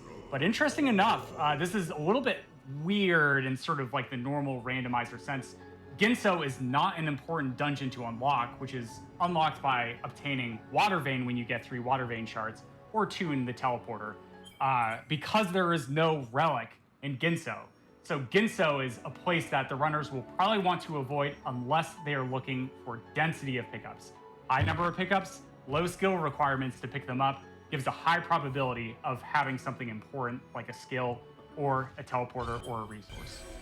Yeah, and the other interesting thing about that is in Randomizer 3.0 for In the Blind Forest, we instituted a way for you to put keystones into the doors backwards. Yes. So gaining access to the Ginso teleporter, like you said, there's no goal in there, but they do have access to pretty much the central core of Ginso once they end up getting 2 more water vein shards, and some valuable information there, as I was talking about moments ago from Liftoff on the right side. Does find the Blackroot Relic, knows that he does not have to go down further into Lost Grove, so Stomp looking a little bit less likely to be a requirement here so far in the seed. Yeah, for sure, Shafe. So ooh, and a water vein shard too. Wow. Very nice. Okay. Yeah, there it is. So if Liftoff finds the teleporter pickup that Oshi found by going over to Spirit Caverns and then finding another water vein shard would get access to Ginso. Not too terribly important, but now it's interesting because Sunstone is required to get access to the final escape, which of course is the goal mode. But Gumon Seal shards are going to also be especially important because there is a relic in the Forlorn Ruins. And Forlorn Ruins does not have a skilled tree that you would normally find in the randomizer itself. And so maybe some of the runners are less familiar with going through Forlorn Ruins, but will be interesting to see how our runners route out. That being said, right now, the right side of the map is opened in logic as we see Oshi going up into Hollow Grove as an area, coming into the Spider Sack area on the left, as we see the pan out for the Spider Sack itself, is a nice play to be able to get access to the right side of the map. So there's a high dilution of where the next bit of progression, right, like an important skill or a teleporter could be. But Oshi also making the play of going through Grove in order to try and find that Grove relic early on. Because of course the thing that is gating us from being able to finish the seed is completing the objective and then going to the final escape and doing it. Relics are the key here.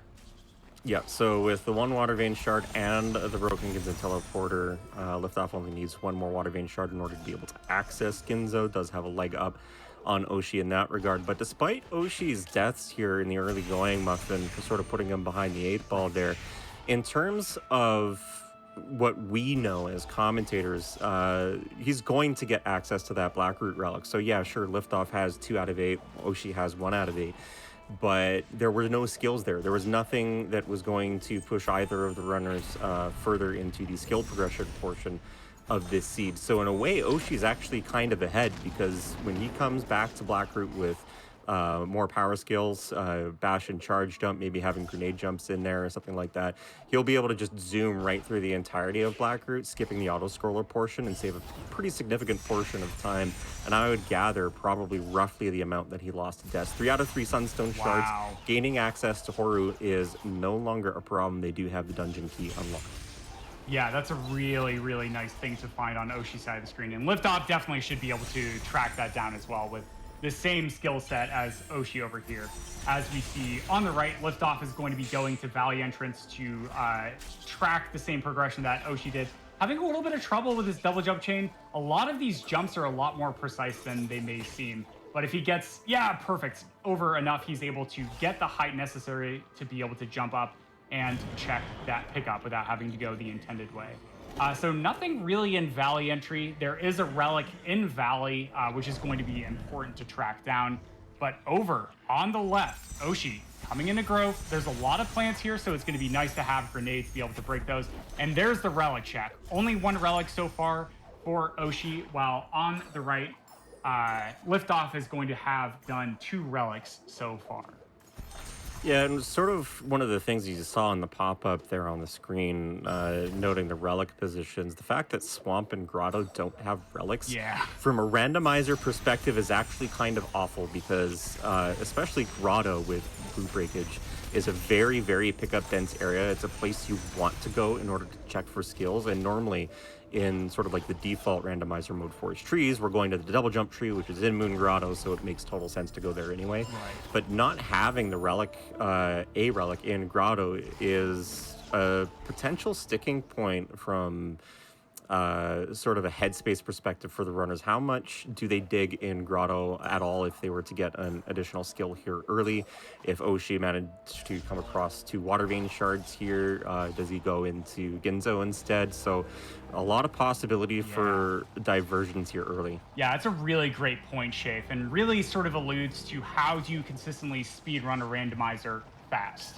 And so in here, we've talked about power skills in the other runs. And so it's not just the relics that are stopping our runners from being able to finish the seeds, but also finding the necessary skills, which are also in the pool of randomized pickups to be able to go through and check. And Oshi on the left, just double checking, being like, yeah, no, there's not going to be a relic in Swamp, is going to come over. No, it's going to decide to alt-R and maybe go to a more pickup dense location, right? So like for Oshi, it's either finding the necessary relics itself, which he knows the biomes that are selected for that, but also finding the skills. And so Oshi, I really like this play to just back out, go into Blackroot, maybe potentially find a relic in there, or go down to Boulder Escape and get the teleporter. Of course, we know Oshi is going to find a relic just going through naturally, but this is really, really good to have that progression on the goal mode.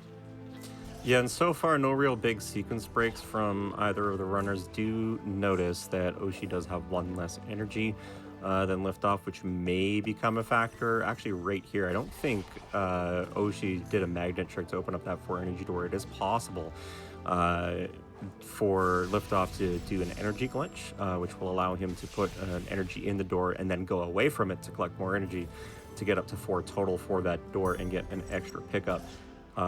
If he so desires, but who knows? I mean, one of the things about these race situations is that you can feel behind depending on how you've been playing, and sort of little small things like those double jump chains. Had a little bit of trouble getting up to that grenade pickup, had a little bit of trouble getting up to the XP pickup over back in Valley entry. Oshi with the death early on could be putting pressure on these runners to play a little bit more aggressive than they might like. So decision making, a very important part of randomizer, especially in a race environment, and you kind of have to factor in how you're playing and where you think your opponent is, and maybe try and make a power play. Yeah, it's a really, really good point, Shafe. And like something to mention is that one of the biggest time losses in a randomizer itself is backtracking. And so if you fail a trick and you have to like go back, that could be like 5 to 10 seconds that you just lost from missing a trick itself. And so compounding all of those little bits of time losses and stuff from nerves, from sort of optimizational elements with routing, it can really, really add up. But that being said, also, what skills, are our runners necessarily looking for? Well, currently we have one of the 3 skills that we like to call power skills, which are skills that allow us to either significantly speed up the randomizer or allow us to visit a lot more pickups to eliminate that backtracking aspect of time loss. So right now our runners have dash, but the other 2 power skills have not been found yet. Charge jump, allowing our runners to get a lot of height to be able to check additional pickups in a Metroidvania. Bash, the most powerful skill in this game, which gets us access and the ability to go through almost every single area, right? So who is going to find this next power skill, which is going to allow them to open up the map even more? Yeah, Oshi's going to drop down here. He's going to find the Blackroot relic, and then we'll have to see whether or not he performs a sequence break to go lower. I imagine he won't, because he is going to get the relic. But if he can get through this sequence fairly quickly and then alt-R, head back to the swamp teleporter, and probably, I would say, go through the outer swamp loop, we're probably going to see the runners kind of sync up and start to check some of the same things. So we'll get a better idea of exactly who is ahead and who is behind at that point. There's a 3rd energy for Oshi, and it looks as though Liftoff might be going to dip into Grotto for the pickup density play. Looking for those high pickups per minute, access to wherever the seed might decide that progression is. We don't know where it is, runners don't know where it is. And at this point, you're kind of walking around with more or less a vanilla skill set in this game, and you're already on the right side of the map and you've cleared a whole bunch of it. You're thinking at this point, okay, where's the next skill? Because you're starting to think about the left side of the map at this point. Exactly. And once again, we know for certain that there is going to be no relic in Grotto, Swamp, or Ginso, which are 3 of the most like mid/early game pickup dense locations that you can want to go to in order to both track down a relic and a skill. So our runners do not need to objectively go there to be able to finish out a seed. However, that objectiveness actually sort of expands itself because the randomizer is a randomizer, right? So the next skill, they know with relative confidence that there could be something really important, like a very, very high probability of this. But over on the right, next big pickup found by Liftoff is Valley TP, right, Shafe? Yeah, this has the potential for Liftoff to do a very aggressive play here. The Valley TP is sort of going to gate him behind a kill plane, but we know as speedrunners that there is a way to skip that kill plane and then utilize rocket jumps to get up. He has the Sunstone. He could bait a frog to break the use the shot to break the rocks above Kuro's head and gain full access to the left side of the map. But going there with this skill set would be extremely aggressive. You are not intended to be over there by any stretch of the imagination. But again, you know, we might see Liftoff kind of get in his own head a little bit. He is doing this outer swamp loop, even though there is no relic here.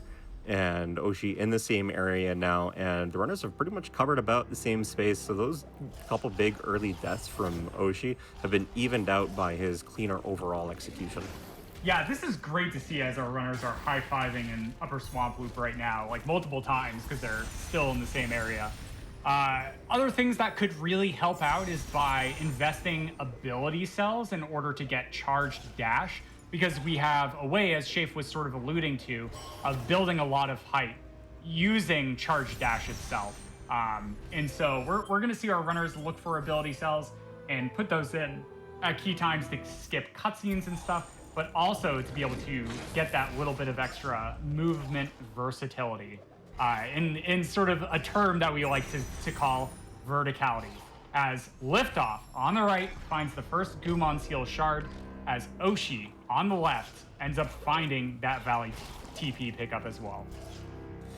Yeah, Oshi's going to be catching up here to Liftoff in fairly short order to go skip this laser cutscene and then drop down into Moon Grotto. We do know at this point that the right side does not have so far anything in terms of skill progression, so they are going to find it here somewhere in Rune Grotto. It's a matter of who finds it first and what they decide to do with it, and one of those decisions was just made by Liftoff, going for that rocket jump, because there is a health cell right up here that you can't normally access, but the rocket jump, boop, there you go, canceling a charge dash with a jump, gaining that extra bit of verticality allows him to check that pickup instead of going for the backtracking, which, as you alluded to, Muffin, a big source of potential time loss.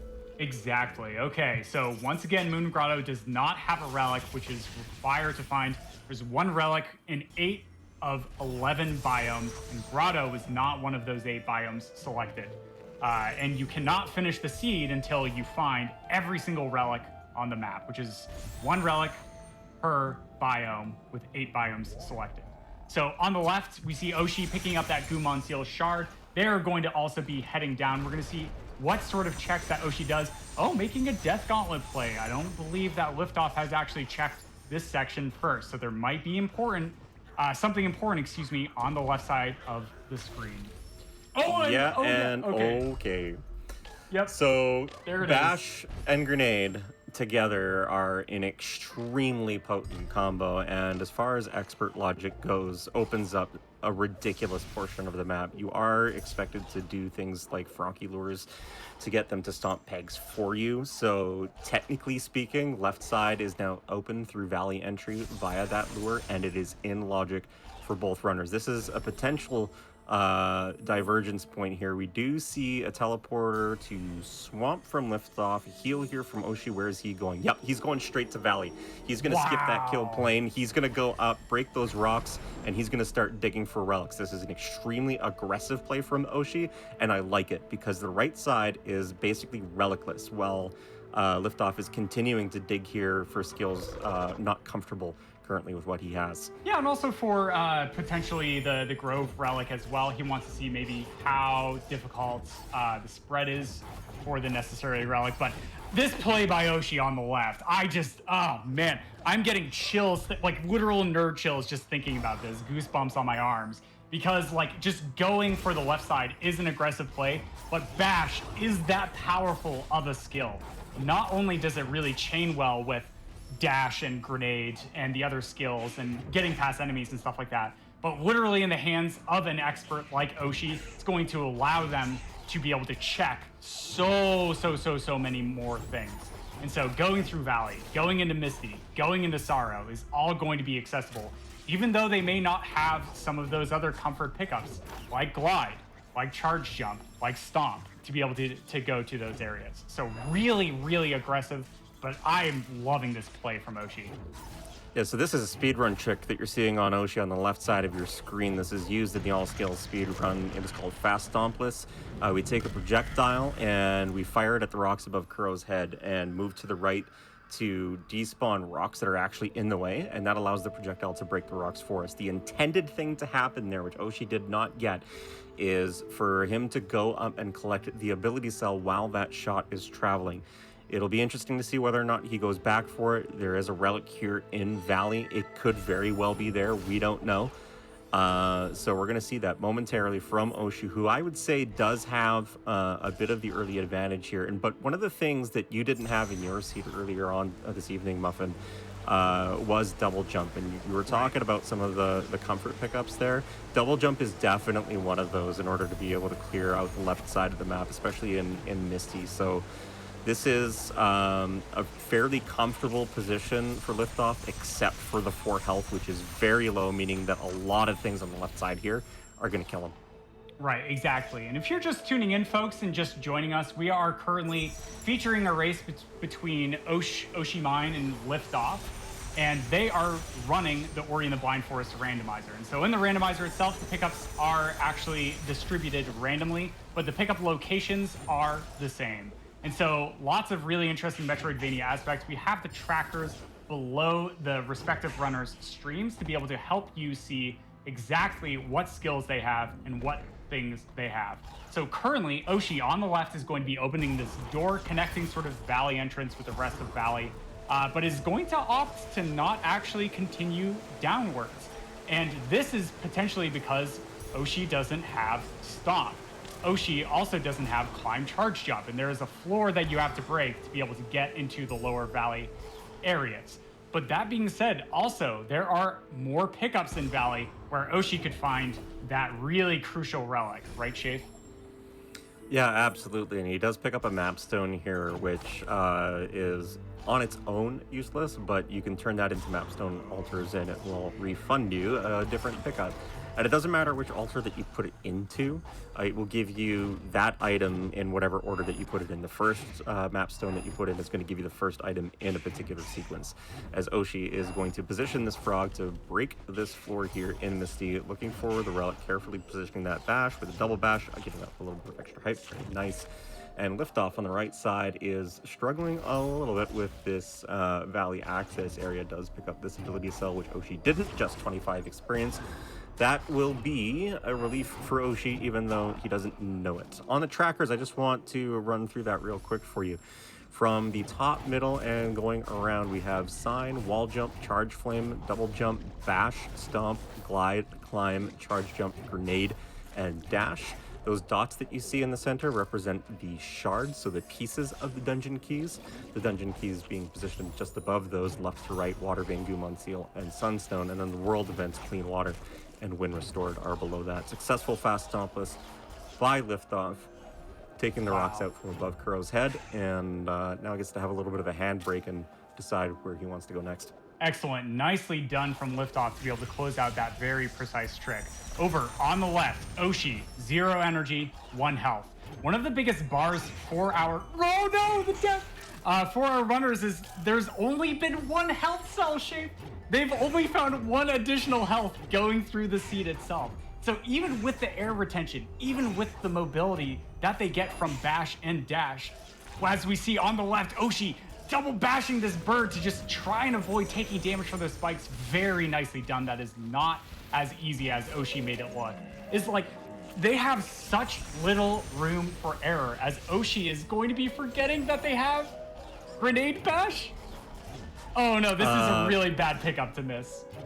Oh no, Shafe. He's got the frog. He's got the frog. Oh, he's got the frog. Okay, all right. Yeah, so he's okay, but remembering he had grenade would be super helpful. That's actually really nice getting a fifth health there.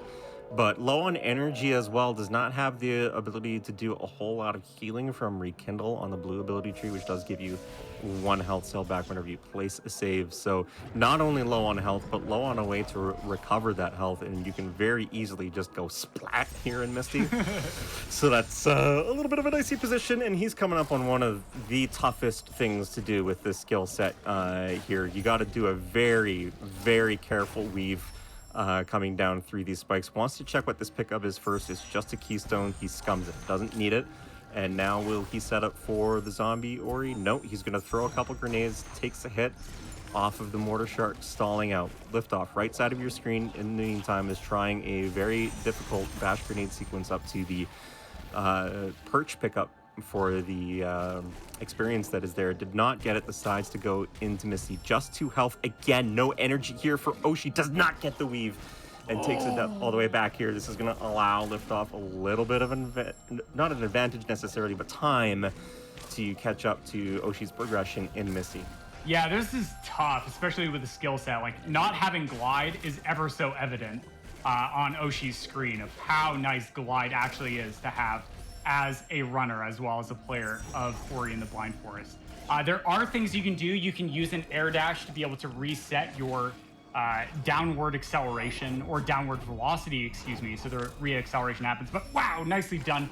Oshi is able to get through, but if he gets touched by the frog, which he does, he will take a death. Oh man, this is so brutal, Shane.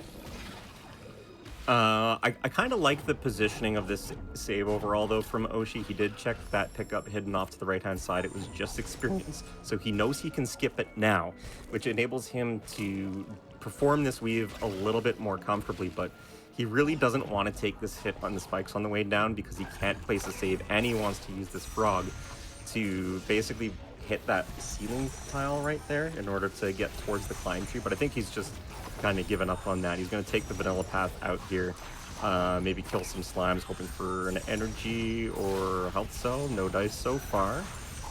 Left off on the right side, continuing to catch up in here in Misty as Oshi's trying to play it safe and takes another death. This is a lot of time loss for Oshi here. Yeah, this just happens in races as well. Like, we both know that both the runners said before going into the run that they were feeling a little bit nervous, but Oshi, wow. Now, look at this. I'm just so impressed by this shape. When runners like Oshi on the left end up doing maneuvers like this, they say, okay, this was really uncomfortable to me. It only saves like a few seconds.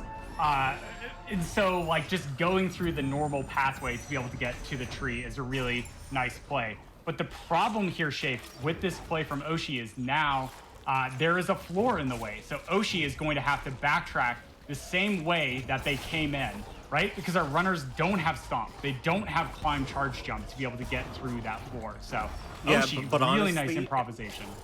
Honestly, heads up from Oshi, recognizing the amount of time loss that he was taking from those deaths, trying to do the fast strat of luring the frog over.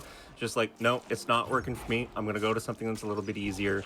And overall, net is going to save him time rather than pursuing some of those more difficult strats. And that is something you have to be aware of in a race situation. You're just not, your hands aren't working the way that you want them to. So just do what you know you can do.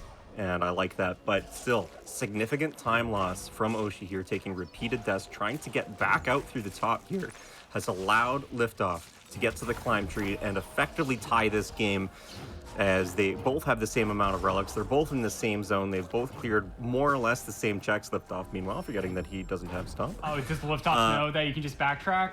Oh no, please. I think he might try it. Yeah, he's okay, good. All right. All right.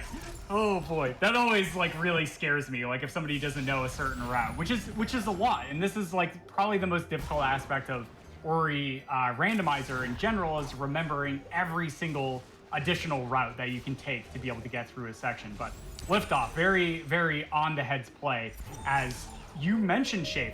All of those deaths from Oshi really compounded a lot, allowing Liftoff to be able to close the distance. And now Oshi on the left is going to be grenade bashing to be able to get up here. He is going to go into the next really scary spike corridor in Misty itself. Yeah, he's going to have to do a lot of the same weave stuff that we saw him doing before. It only has that half energy. I think he does have the Ultra Soul Link to be able to place a half energy save. But no, he burns it on a charge dash. He takes a hit. He has to bash this bird and work perfectly with double jump off these lanterns to the pickup on the right-hand side. Yes, air dash, very nice. And it's the relic! Oh, there it is. There is the mushroom sample itself. That is the relic. Oshi is just going to immediately Alt-R out. And so there are still a few more pickups in Misty, so hopefully those weren't too terribly important, but Oshi just like breathing a huge sigh of relief to just get out of Misty. Oh my goodness, like please and thank you, man. Like, oh my goodness. So I haven't played Expert in a while. Don't know if going that deep in Misty is in logic with just 5 hit points, but I know that the sort of techniques that the runners were pulling off, intentionally doing damage boosts off the spikes, definitely is in logic. So normally you're intended to come through here with Glide, and just want to touch, if you're just joining us, this is an expert race. We played some standard seeds earlier. Standard more or less expecting you to do some of the vanilla stuff, plus some minor knowledge things about the rando, whereas expert is like, okay, no, you speed run this game, let's go, dude. Yeah, so here we go. Very interesting play from Oshi on the left.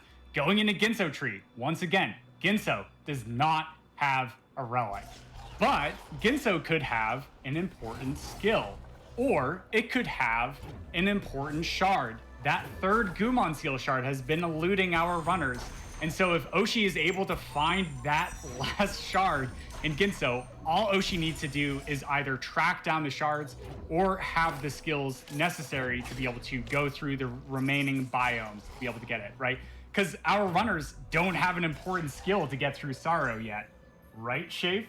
No, they do not. They can certainly get up there with double bashing, though, and that is in logic. So even though they don't have Glide, a lot of Sorrow is actually open and available. Right. And it seems like Oshi was just kind of doing a quick dig here for a possible skill that he felt might have been hiding in logic in Ginzo. Knows that there isn't a relic there, didn't want to spend a whole lot of time, and has decided with, oh, I like this, with the Sunstone shards. Okay, no, he's dropping down. He forgot some pickups here in Grove. Yep. I expect him fully to go back up into Horo, and Liftoff is doing the same thing. Yep, Liftoff on the right, going into the Horu. Our runners having this great mind meld. Liftoff had already checked the pickups that we see. Oshi on the left now checking. But Liftoff, taking a bit of a death, so he's going to go all the way back to the teleporter. No problem. It's a quick backtrack. And this is actually one really nice thing about Dash we haven't alluded to quite yet, but it really, really drastically reduces the amount of time it takes to go from horizontal X direction to horizontal Y direction. So like deaths and stuff like that are a little bit less punishing because you can just reclose that distance in a matter of seconds instead of a matter of minutes. So very nice. Oshi finding a health cell on the left is going to try and swim out of this poison water and barely has enough to do so.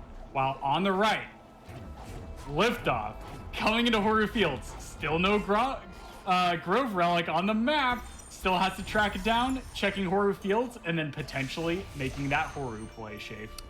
Yeah, he wants to double bash up here to this plant first, and then he has to use the rock here to push it off the ledge in order to break the wall. One of the few things that you can't actually stop in the video game. Oh, that Banewing! Just charge it in! Oh no! So what happened there was Liftoff got stuck in a weird like pixel because collision in Ori walls is decided by the texture that is painted, and so Liftoff got a little bit of a spicy Baneling burst, as we like to call it, after the StarCraft 2 unit, the Baneling. Oh, so he's actually not going to go back down into the 2 pickups that are left in Horu Fields there. Okay.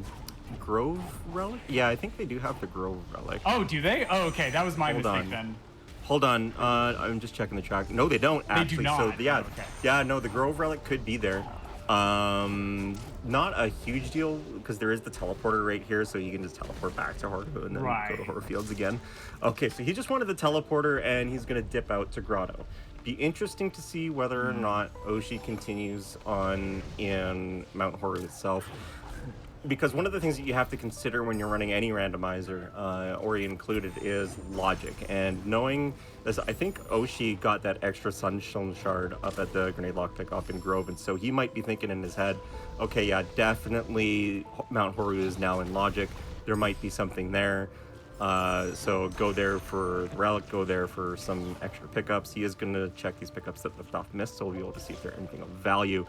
But yeah, kind of having that idea of what the seed expects of you with the skill set, the sort of things that you can check, sort of an underrated skill, or the mental skill aspect of running a randomizer. Wait, where's the Grove Relic? What even? I can't even fathom which pickups they ended up missing so far. I think Is it Progression Vault? If I'm thinking of the 4 energy door relics, I'm thinking it's the 4 energy door and Death Gauntlet, or Death Gauntlet Roof, because they haven't had access to that.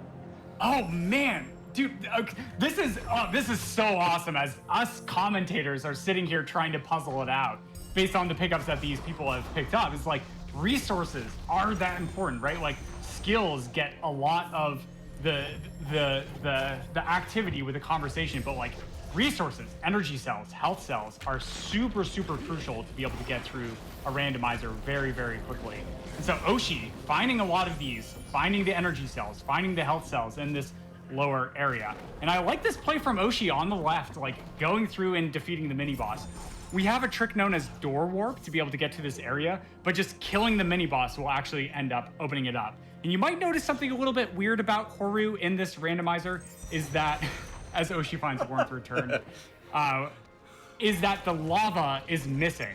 And this was intentionally developed into the randomizer to remove the lava pillars, to remove the lava, to be able to open up multiple paths going through Horu, to increase the randomness of a potential skill, of a potential pickup, like a relic. Yeah, and also to make it more interesting, because the vanilla way that you're intended to go through Horu is top down, right? Yeah. To clear the lava pillars, whereas this allows you access to pickups in other areas in Horu without having to do that. And also, pickups were placed on the cutscenes inside each of the Horu rooms as well, to just sort of adding a few extra possible pickup locations for runners to think about logically. We are going to see some checks here on the right side on Liftoff screen. Excuse me 1 second. Yeah, no problem. Oh man, so yeah, Liftoff coming over here, opening this 4 energy door, because Liftoff now has the energy to be able to do this, is now going to, nope, it looks like not setting up a save drop is going to actually do the intended route of bringing this other block down here to be able to redirect projectiles. In the meanwhile, Oshi is going through Horu, is going to actually start with the left side, which is interesting because it is a little bit of a lower probability to be able to find that pickup on the left side instead of going up the right side sequentially. So we're going to see if this actually ends up paying up for Oshi. No, just finding an experienced pickup there, not having Stomp to be able to stomp that pillar to be able to get an additional pickup. So Oshi is just going to opt to Alt-R out, teleporting him back to the start area, which is a randomizer specific ability that we've added in. And is going to go back to Mount Horu shape. Yeah, just kind of a bit of a knowledge thing there from Oshi. I don't think realized that he was soft block under there without having Stomp. So he did have to alter out after using a different door warp to wrong warp down to the final cutscene. So with this skill set, it's a little bit horrible to go all the way up to the top of the dungeon, but I fully expect runners to be capable of that. And there are a few rooms here in Horu that are a little bit more dense, and I think Oshi seems to be heading all the way to the top to what we call R1, or right first room, which does have some of the biggest pickup density in Mount Horu. Does get absolutely obliterated by that elemental and regrets all of his decisions, and then commits to it anyway, because I think he is just like, okay, I want the relic and I want to get out of here. Make me more skills, please. Oh, and I will thank you to Halcyon in chat, fellow Ori community member, pointing out that Liftoff is pushing for Sense. You want to explain what that does? Oh, wow. Yeah, so there's an ability known as Sense, and in the base game itself, it is the last on the purple line of the tree, requiring a lot of ability cells and level ups that get you ability cells to be able to collect. But that being said, in the base game itself, all it does is sort of reveal secret areas. But as speedrunners, we already know where all the pickups are in a randomizer. So Sense was kind of like a, why would we ever go for this? So for the randomizer mod itself, we actually ended up modding in an extra effect. When a runner ends up collecting Sense, they will actually change the skin of Ori to showcase colors. And these will change between blue and red. And so as you get closer to a skill, Ori will actually end up changing colors. And so this is a way that we have to be able to track down additional skills to make it a little bit easier to find them.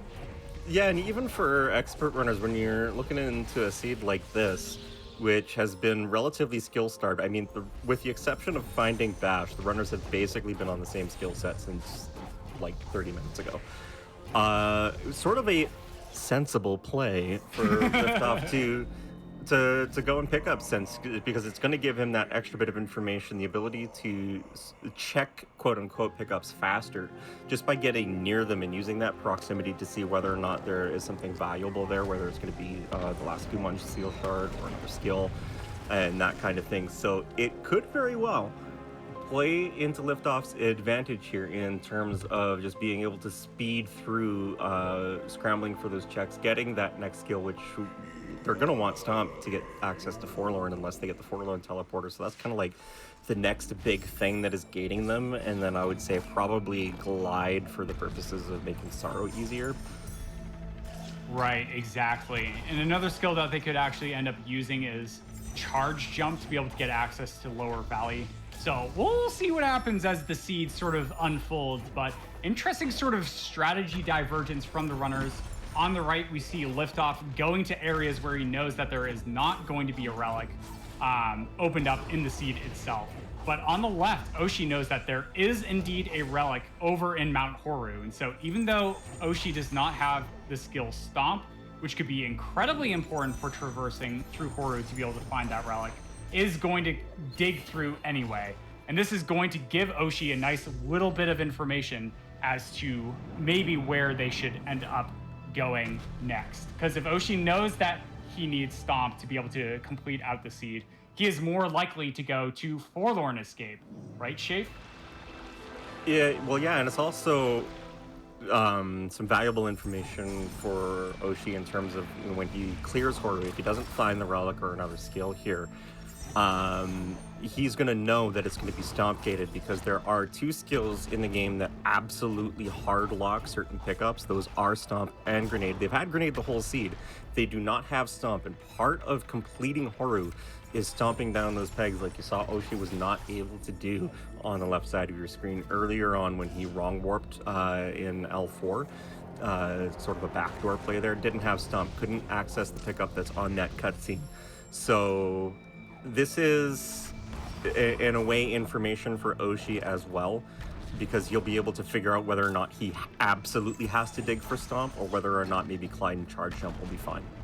Exactly. So we're going to see sort of how that folds out. I like this play from Liftoff over on the left to come back to Horu Fields, because Liftoff did intentionally skip some of the pickups, which are these last 2 in Horu Fields, to try and track down that Grove relic, because Horu Fields is classified as being part of Hollow Grove itself. Of course, we know that there isn't a relic here because Oshi ended up checking that area a little bit earlier in this race. But over on the left, Oshi is going to come through this puzzle and then realize they don't have Stomp, so they can't do it. Yep. And so backing out immediately from that room, Oshi is going to be continuing to travel down to try and go to another room in Horu. Yeah, and this is kind of one of the interesting things between the modes that we've been playing. I want to touch on, we started out with Force Trees, which forces you to go to the vanilla locations, whereas World Tour, as we talked off the top of this particular seed, just places relics randomly in 8 of the 11 biomes. So in terms of like quote-unquote normal randomizer playthrough, we don't come to Horu very often because there isn't a skill tree here. We come here to finish the game, and that is typically about it. With there being a relic here, the runners are forced into maneuvering in a dungeon with a skill set they are not familiar with, something they haven't necessarily practiced a whole bunch. And you can sort of see that in the way that Oshi's been performing in Horu so far, just does not seem to have the comfort level with bash dashing, air stalling with double jumps, and utilizing projectiles, double bashing around, that kind of thing. And we need 3 more ability points from Liftoff on the right side in order to get access to Sense, which is that hot-cold system that we alluded to before. Quick check on Oshi's side. I did want to sort of remind himself, okay, where are these relics? We've been starved on things for a while, and remembers, very heads up, that Grove, even though that is like grotto access there in that Death Gauntlet area, it is technically classified as part of Hollow Grove, so that's why you see Oshi digging around there in what appears to be grotto, but is not actually. Yeah, so we almost know for certain, unless I am missing something, that the last 4 energy door in Grove is going to indeed be the one that has the relic itself. So it'll be interesting to see when our runners end up tracking that down themselves. Over on the right, we're going to see Liftoff do a maneuver that we haven't seen yet, which is going to be using this frog to be able to break both the floor and the ceiling. And this is known as swamp entry. And so there we go, breaking the first 4. Frogs, though, are interdimensional beings, if you didn't know. Yes, I was waiting for you to say it. And not only do their shots end up phasing through things sometimes, even though they have collision, the frogs themselves can actually just incidentally clip out of bounds. And so they're one of the funnier aspects in the game itself. And lots of really funny clips have been captured from the community. But over on the left, Shape, look at this. Using the frog by Oshi, doesn't have stomp, doesn't have climb charge jump, but can bring this frog over to break that floor and get them access to Lower Valley. What a play from Oshi. Okay, there's a couple things to mention about this. For one, this is extremely difficult what Oshi is doing here. Every sequence of double bashes that he's performing on this frog are depleting its health pretty significantly, and he has to perform a series of chains in order to be able to push that frog all the way over, and it pretty much gets him like within 1 bash of dying. And then he has to lure it over far enough to be able to get the shot to break the floor to access Lower Valley. The other thing is that he only has 2 Gumon Seal shards, so he is absolutely banking that there is going to be another Gumon Seal shard here to gain access to the Forlorn Ruins, because if it is not, there is a significant time loss invested in this for Oshi, and he takes damage trying to dash back into the projectile to lure it over. Goes to the double bashes instead, but it doesn't travel far, and he takes a death as a result. And he has to perform all of that again. Oh, no, yeah. So this is going to bring Oshi back. But once again, I just really want to point out the improvisation from Oshi, right? Like, initially started double bashing in short distances, but every time you bash an enemy, it actually ends up lowering their health, which is very, very important. And so the frog shots are actually based on distance you are away from the frog when that shot comes off. But another thing to mention is that this, even if Oshi doesn't necessarily get access to Forlorn right now, we know there's a relic down here, and Oshi can check every single relic pickup. But also, something else I want to point out in terms of the resource department is that our runners haven't found a lot of map stones. Can you explain why this might be important, Shafe? Yeah, I was looking at that earlier, and I actually forgot to mention it because Haru was just so interesting. Yeah. Liftoff has 2 extra map stones turned in. I was talking about earlier how they work, where if you put a map stone into an altar, you get a sequential pickup, so it doesn't matter where you put the map stone in, you will always get pickup 2 from pickup 2, etc. Oshi's game is bugged out. I don't know what's going on. Oh, really? Oh, no. Okay, so that worked. But the Baneling just kept dying for no reason. But yeah, sorry, keep going. Okay, weird. No, that's fine. Yeah, so it does catch up on the map stones, and it is entirely possible, by the way, for the next skill to be on a map stone for the runners. So Liftoff does have a slight advantage on that front, but there is also 2 pickups Oshi did not check in Valley. the frog access ability cell, the frog ability cell, Yep. which is also a very difficult check, and Valley Long Swim, and he's not able to check that because never mind, he's got the frog. I was just gonna talk about damage boosting through water, but it's all good. It's all good, you know. Yeah, so here we're seeing a really, really fascinating play on the right that I want to allude to is that we touched on this earlier, but wow, there it is. Oh my goodness. The relic by Liftoff making the Sorrow play, right? Like Sorrow is not an area you ever want to go to unless you have Glide. Glide allows you to float, but also catch air currents to be able to get infinite height as long as the air current is still going, right? And so like, just not having Glide and going to Sorrow is just such a scary play, irregardless of what difficulty you are playing within the randomizer itself. And especially Expert Logic adds additional paths to really scare it out. As on the left, Oshi is also going to be working up towards that sense play, which we talked about, to be able to try and track down skills a little bit easier. But man, Liftoff, finding the Sorrow Relic this early is just so good. Well, Oshi's got the Valley Relic, so he's got that on Liftoff. Indeed. Liftoff has the Sorrow Relic, so it is 4 out of 8. They do need to collect 8 total relics in order to be able to gain access to the final escape and to finish the game. But in Lower Valley, Oshi found extra double jump, which is practically getting Glide. It is a bonus pickup in the randomizer. It is not included in the vanilla game. You can get triple jump off of the blue tree, but with the extra double jump pickup, that will give Oshi a net total of, if he desires, 4 jumps. And we are seeing Liftoff going for the frog plays. Oh yeah. Yeah, this is such a heads-up play, and like not one that is very, very clear to go for. But because both Oshi and Liftoff are experts at the randomizer itself, they know that this is a route. There actually used to be another frog that we used to take in order to break the same floor, but it was much more difficult. And then I discovered this setup of using the red frog that we see over on the right. Okay, there we go. Yeah, okay, this should be fine from Liftoff as long as it doesn't take another damage. Yeah, we're good. Okay. Yeah, he picked up a lot of health when he was heading up into Sorrow, so he's not taking the time loss that Oshi did with all those deaths trying to gain access to this. So, and as Oshi is going now to the double jump tree, an area that Liftoff has already cleared, already has the Sorrow Relic, is going to be picking up the Valley Relic once he gets down further here in Lower Valley as well. Would say that Liftoff does have a bit of a slight edge here on that front.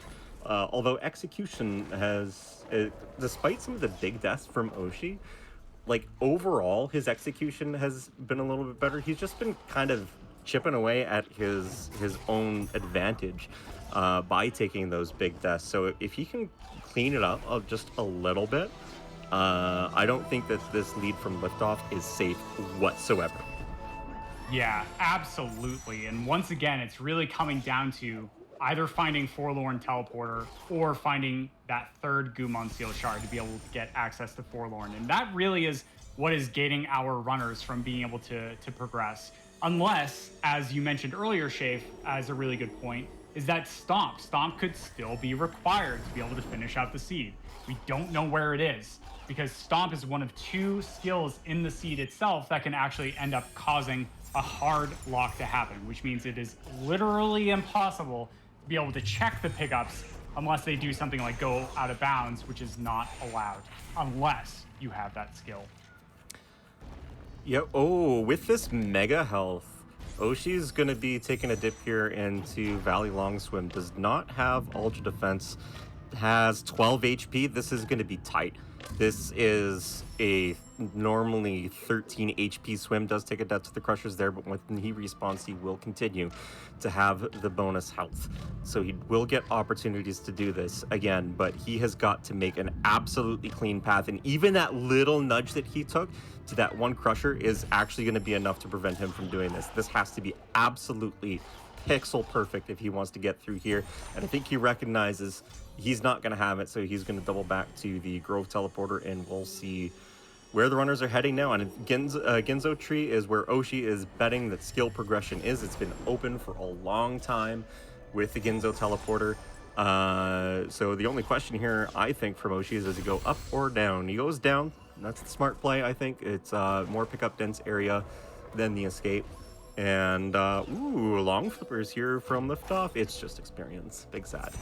Yeah, for sure. I actually really like this play from Oshi, especially. Finding Saru Teleporter, which could potentially be useful, but can't really utilize it yet because he doesn't have Stomp or Charge Jump to be able to get through that teleporter, because there's a wall in the way immediately at the teleporter. But Ginso is a really pickup dense location. And this pickup density that we've been alluding to a lot really boils down to the number of pickups as well as the proximity of those pickups, and the number you can check. But oh no, Oshi is actually just going to back out from that Ginso teleporter and decide to go elsewhere, Shafe, deciding to maybe make a play on Sorrow for that relic. That is some uncertainty in Oshi's head, I think. You make a commitment to Ginzo. That's now twice he's actually gone to Ginzo, and then bailed out relatively quickly without clearing it for skills. So Right. I think in Oshi's head, he thinks he's behind. He's thinking, okay, maybe there was something obvious and quick that I missed. But he's actually bleeding time to this.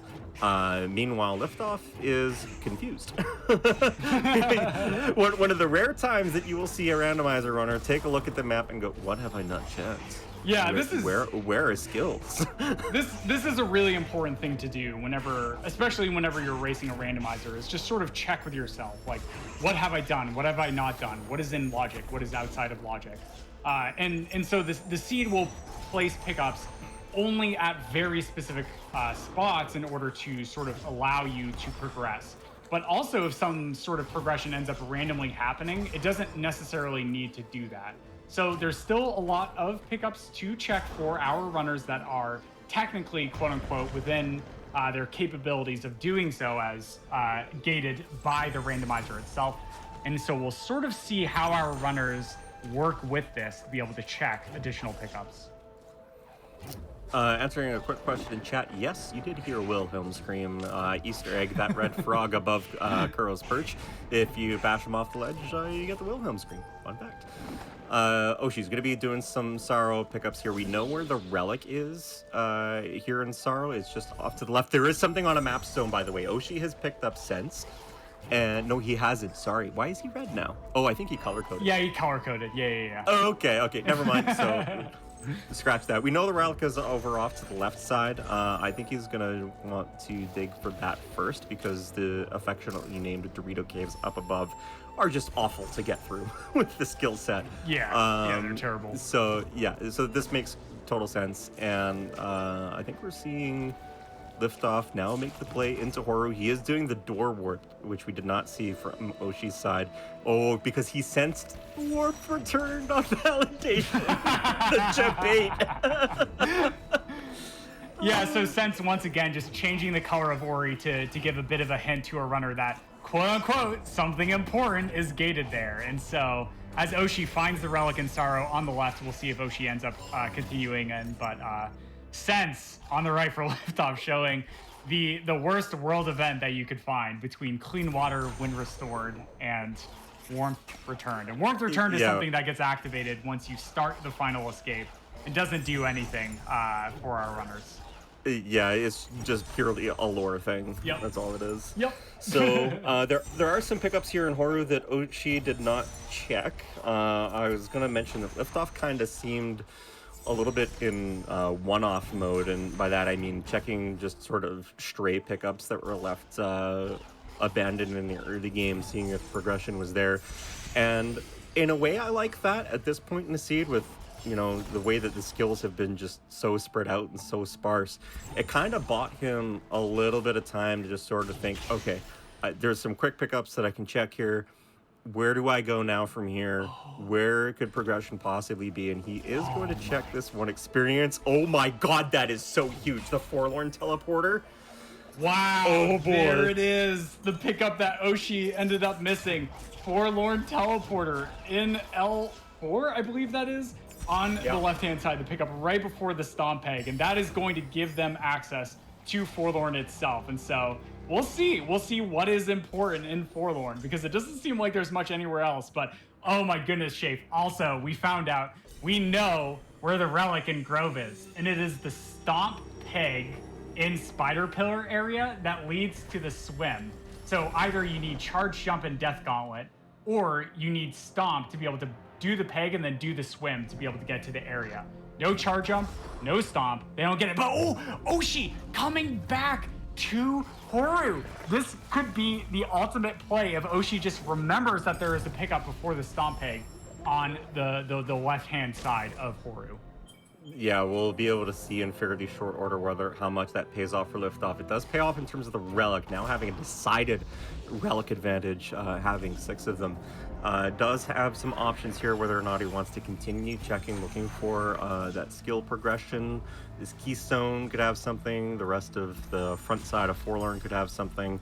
We'll have to see where it goes, but relics, in terms of relics, Liftoff definitely does have the early advantage here. And like you said, having that Forlorn teleporter, potentially big. It is big in terms of the relic, but if there's no skill here, he's going to be in this exact same position as Oshi is, wondering where Stomp is, because Stomp is looking increasingly likely to be required for Horu, as Oshi is clearing some of the areas here and not finding where the relic is. Yeah, we're going to indeed see what happens.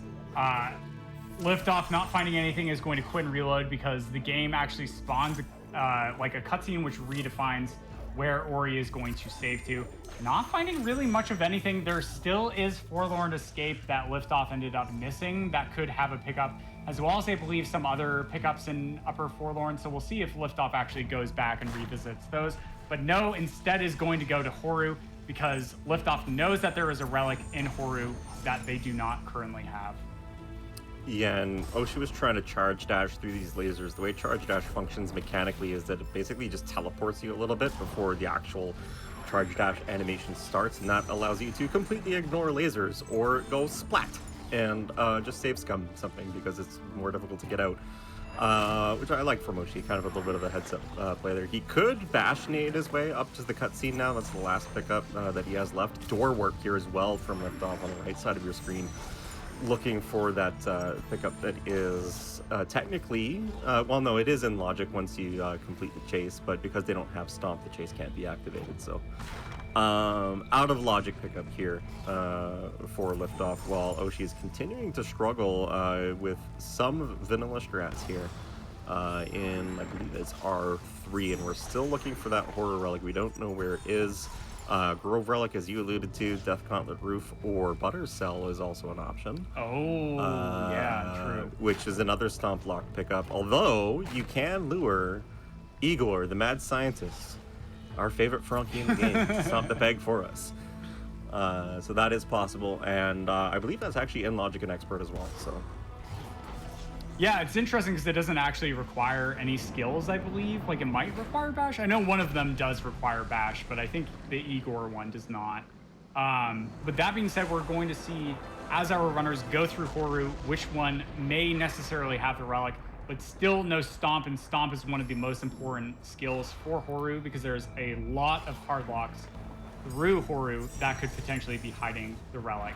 But over on the right, we're going to see Liftoff come into the same room that Oshi was in, but on the left, we see Oshi exiting the room relicless, Gumon Seal shardless, and so we're going to see what Oshi does. And it is really going to be crucial to see if Oshi does track down that Forlorn teleporter that we do know for certain is gated within Horu. Yeah, for sure. So over on the right, Oshi is going to be going into R3, and we number these rooms sequentially from the top down, from where you end up going through them in a normal playthrough of the game. So with some nice grenade bashes is going to allow Oshi to be able to get a good amount of height to be able to go through. Then there is going to be a lever puzzle after we get past this tasty spike corridor. And we know, though, that the Forlorn teleporter is on the left side, and there is a single pickup over there that is right before a stompable peg. But Oshi does not have climb. Oh, takes a death, gets sent all the way back to the beginning of the area, is going to have to go through. Meanwhile, yeah, great, sounds good. So on the right, we're going to see Liftoff going through and exiting the room that we saw. Relicless, once again, is Liftoff going to head up to R3 where we see Oshi currently? We'll find out momentarily. And I mean, we keep kind of thinking about the stomp block pickups here. Right. If Oshi does find the horror relic here, he's gonna bail. He's not gonna get the Forlorn teleporter. Yeah. Which means he's gonna need to find where another Gumon Seal shard is and then go back into Lower Valley. And also will not have access to the Death Gauntlet roof or Butter Cell through sort of intended means. We are going to see Liftoff right side of your screen go up to check pickups that we have already seen from Oshi's side in R1. It's a sensible play. Does have sense. Didn't mean to pun that one up again, but you know, there you go. And so we know nothing's up here. So still kind of, in terms of clearing Horu minus the Forlorn teleporter, advantage goes to Oshi for progression. But does not have the Forlorn TP, does not have the Relic, and Liftoff does have the, I believe it's a 1 Relic advantage from the Forlorn via access through that teleporter. So kind of pivotal point here, Muffin, in terms of the race. If Oshi goes back into L3 and gets the Forlorn teleporter, this is still an extremely tight race. The longer that he doesn't go for it, the bigger an advantage Liftoff is getting here. Yeah, this is insane, right? So where do our runners go next, right? It's all down to that pivotal moment of what pickup that you end up checking. Sorrow has a lot of pickups remaining, even though they may not necessarily be in logic, right? Forlorn still has the Forlorn escape pickup, which I'm secretly hoping our runners actually go to and check, because I want to know what's there. as probably for meme potential, right? But then also there's pickups in the latter half of Misty. What if a Misty revisit is going to be the thing that ends up getting our runners stomp or something else that's absolutely crucial to be able to finish out the seed? And you know, they're not going to think of that, I don't think. I know I certainly wouldn't if I was running this right now, thinking about a Misty revisit for skill progression. I went in, got the relic, and be like, yeah, I'm done, we're stuff. And I wouldn't be considering it, but it is entirely possible in expert logic with this skill set for skill progression, possibly even stomp, to be further in Misty, which would just be all sorts of awful. Yep. But, yep. Okay, so Oshi, who has not been to Inner Swamp yet, is going to come up here. Does have more health, I believe, has picked up Ultra Defense at this point, and will be able to go for a very long swim deep in the swamp area, which is not in Logic and Expert, would be in Logic for Master, but you are not expected to do more than a 6 damage swim through poisoned water, so it is possible, although unlikely, Oshi is going to find intended progression here, unless maybe Clean Water is on when restored, which would be the biggest meme. Man, I really hope so. I really hope so. For sure. We'll find out, though. Liftoff, why? Liftoff, why? You need that elemental to double dash up. Why did you kill it? Dude. Oh, okay, man. He's got it now. Race Nerve's kicking it, men. You are going through this seed for so long. You haven't found a skill in half an hour or more. I don't blame him at all. Honestly, as much as I laughed at it, I don't blame him for just completely obliterating that elemental and forgetting how to play the video game. Because you're thinking at this point, oh, sense is triggering here, by the way. There's something here. Oh. But you're playing the video game and you're trying to think about where progression could possibly be, where, in Liftoff's case, stomp or glide might be. And so sometimes your mechanics just get out and it's glide. It's glide. That is potentially huge. There is a section in far left Sorrow, which is not in Logic. There's a few pickups really up high in left Sorrow that is behind spikes and lasers and all sorts of gross things. And Stomp could be there. But most important, we haven't had a chance to talk about this. there is a hint that is placed at the end of the Forlorn Escape on a plant. We talked about hard lock pickups before with Stomp and Grenade. Having Glide is massive for Liftoff because now he can go get that hint. He is going to know immediately where Stomp is, and he is going to beeline for it. This is advantage Liftoff for sure. This is it. Literally, right-hand side of your screen. In mere, like, just about 30 seconds or so, we are going to find out exactly, like, where... I mean, 30 seconds and then also an additional minute to do There's the something escape. on Wind, too! Wait, what was it? He's sensing something on Wind. Wait, There's something here. No way! No way, dude! Come on. Wait, really? Hang on. Yeah, look, he's red. He is full-on red. Okay, here it is. Forlorn Escape always. Listen, everybody from the Ori community who is watching now must understand the importance of Forlorn Escape. All right, let's see what it is, Shane. Let's see Oh my, I am so excited for this. Okay, so, and it's Stomp!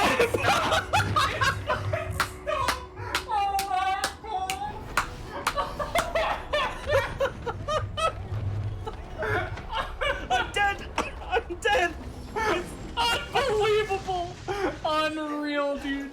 Alright, so there is Stomp. Okay. This is so massive because we know that a pickup in Grove is Stomp gated. We absolutely know that. The only pickups that are left in Grove are Stomp gated. It is highly likely that pickups in Horu, where the relic is, 2 of the relics, the one in Grove and the one in Horu, Stomp gated. Liftoff has Stomp. He didn't even need to go get the hint. He didn't need to spend time.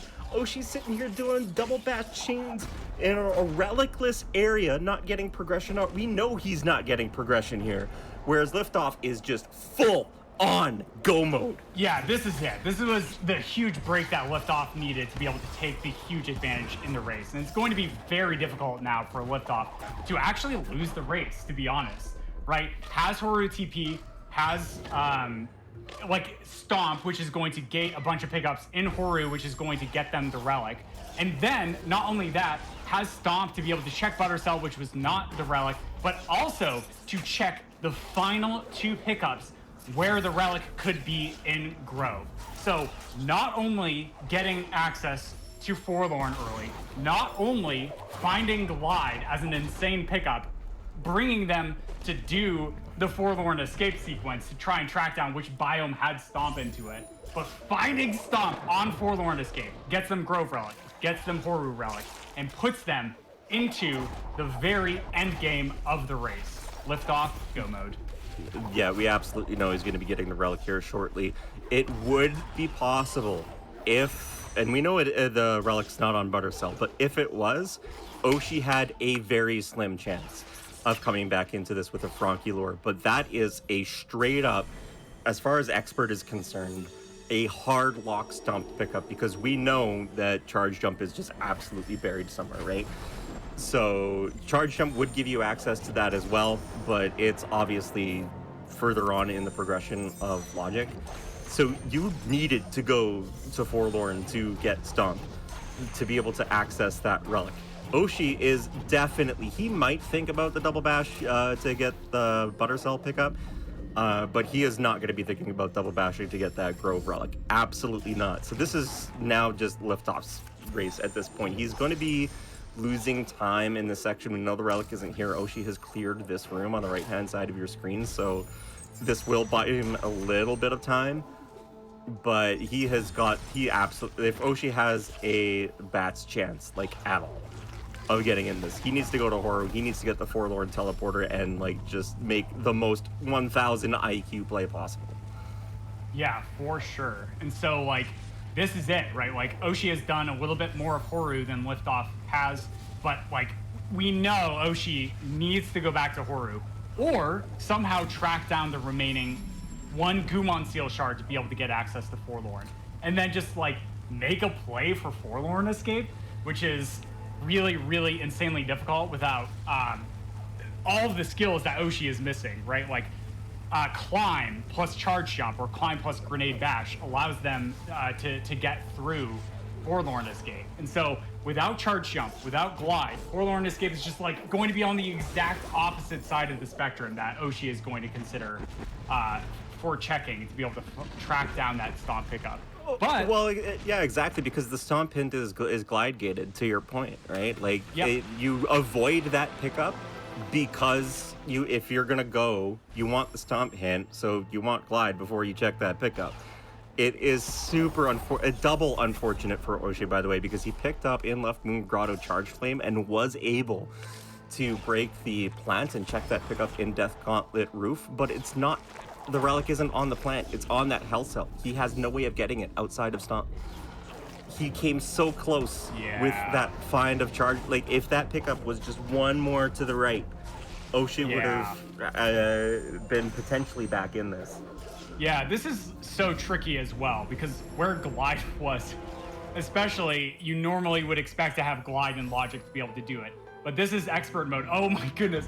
As liftoff, his character starts to glow red coming into this room. So we're going to see. Oh no, liftoff is just going to avoid it for now? I don't think he saw it. He did not see the sense change. That's why he's bailing. Oh no. Oh no. Okay. Well, this is exactly what Oshie needs, right? Like, if I actually don't know if relics show up in logic. I don't know if Ico or something. Yeah, actually no, relics don't. That's a good point. Oh, you know what? He was using the negative constraint of, okay, this is a sense check. Relics are not sensible. Therefore, this isn't a relic because I'm changing color. All right. Smart. So, yeah, very heads up play from liftoff. Very, very nicely done. Here, just breaking these elementals is going to allow them to open up. You actually don't need to go this deep in. Funny enough, because the elementals can be destroyed by stomping the ground, and then just going back to the door will actually respawn all of the elementals in the area to help you like prevent a soft lock from like a normal playthrough of the game. And that was built in by the developers. We didn't mod that in ourselves. But Oshie going to be making the play for lower black root. This is the first time I can legitimately say in this seed I actually don't like this play from Oshie, because Charge Jump has been nowhere to be found. Stomp is nowhere to be found. This Frankie lure is not in expert logic through the back door here. It's a desperation play, straight up. Yeah, honestly, I think this is like very much I know liftoff hasn't finished yet, and so therefore I am going to make an extreme play that maybe liftoff would not think to do. And this is known in the community as a power play. Which is to maybe necessarily go and check pickups where the opponent has not, in order to try and find that very one skill. But no, Oshie is going to come back to Horu, which is, as we know, the play itself to do. Yeah, a very dark horse chance it here. Horu's almost full cleared. You can see liftoff kind of tapped out to the screen there to check what he has and has not checked. Yeah, it's on the screen. Oh, Oshie is. Yeah, he's going for it. He's gonna get the He's gonna get the Forlorn Teleporter here, but this is probably gonna be a little bit too little, too late. He has to go to Forlorn and check Wind Restored, which he is not liable to do, unless he makes that aforementioned power play and just says, okay, let's go Wind Restored first thing. But he has to go Wind Restored, like, immediately. Yes. He doesn't have an option here. No. He is dead in the water if he goes to check lower Forlorn.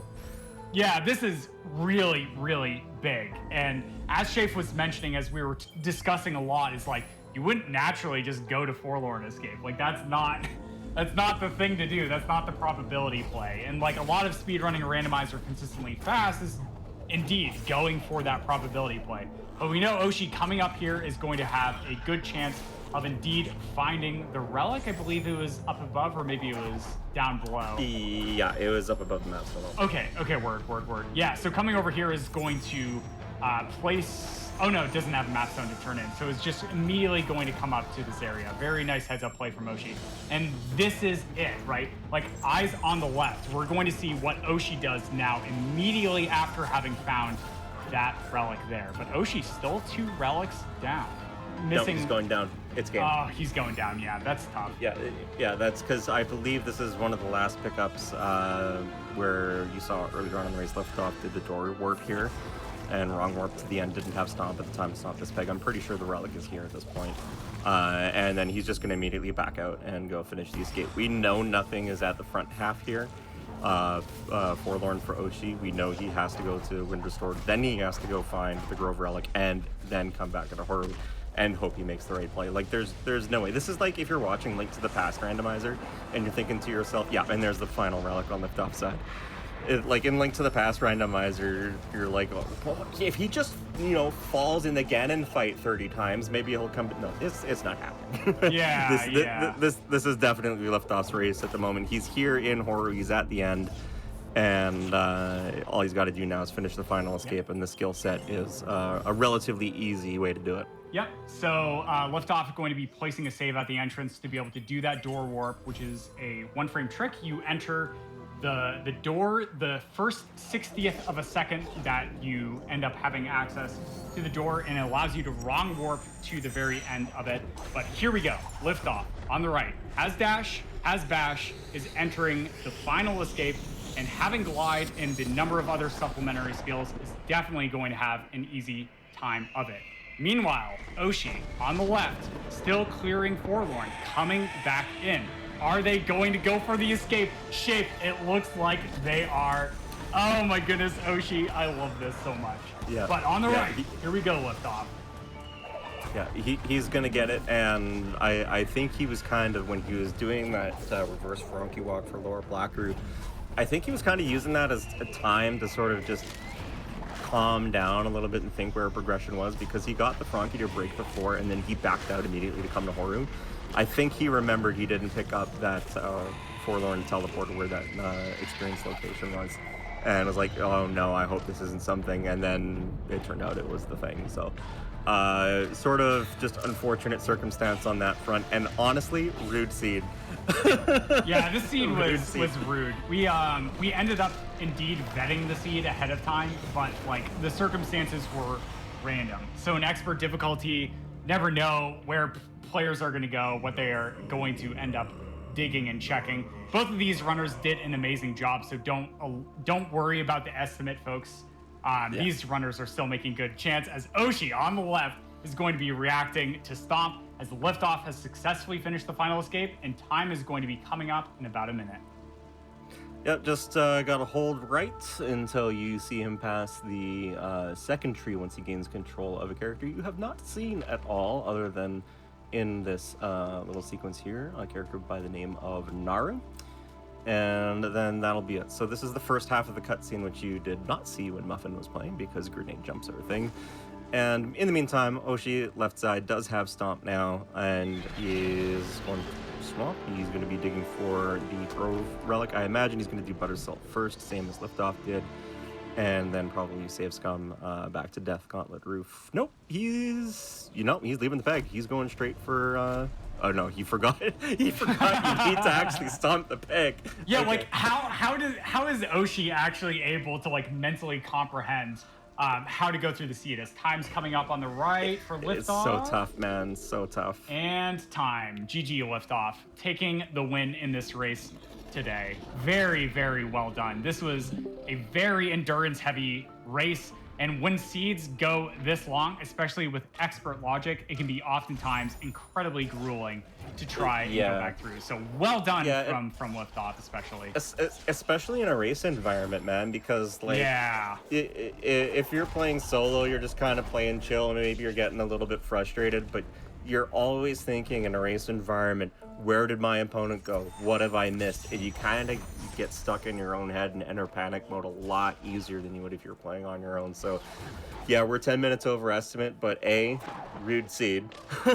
B, races always impact the way that you play. So we are going to take off to our final seed of the night. We're going to be playing co-op Shards, Force Trees with some extra bonus pickups. It's going to have Apple and Aiko, and we're going to go to break and get set up for that. So yeah, and thank you so much for joining us. I am Covert Muffin. Shafe was joining us on commentary, and the two runners were Oshimine and Liftoff. Please give them a follow. They absolutely deserve the attention. They're very wonderful people and great speedrunners. But also, next up is not going to be a race. It's going to be a co-op seed. As Shafe mentioned, it's a co-op seed, so they're going to be working together and sharing some pickups. It's going to be a lot of fun. Thank you, folks. Stay tuned for the final run of the event. All right, thank you all so much for that. And again, folks, unfortunately we had some technical issues with Liftoff stream, so we won't be able to talk. Be sure to follow him at twitch.tv/WeHaveLiftoff. Also, Oshi as well, twitch.tv/Oshiman. All right, so with that being said, we do have one more seed tonight. Y'all remember that Random Number Generation and GDQ Hotfix is brought to you by viewers like you. Your subs, gift subs, Amazon Prime subs, and bits cheered on the GDQ Twitch channel help support our weekly Hotfix content. Thank you so much for supporting our shows. And with that, everyone get up, stretch, stay hydrated, and we'll be right back with Random Number Generation.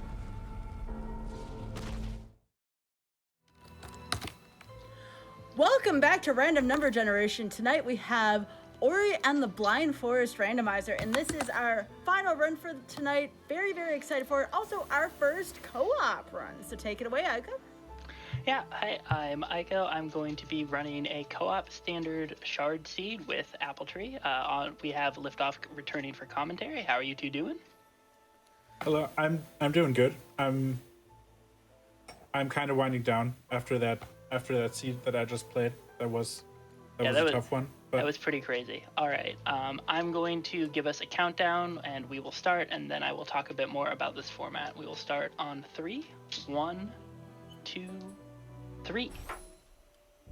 All right, so this is a co-op seed, and it is the kind of co-op seed where our pickups, a bunch of the pickups that we get are going to be shared between us. So if I find Stomp, both Apple and I are going to get Stomp. If Apple finds Charge Jump or any other skill, we're both going to get Charge Jump. However, the pickups in our seed are different. So my first pickup is going to be different from what Apple's is. So Liftoff is going to have his hands full reading off what we got.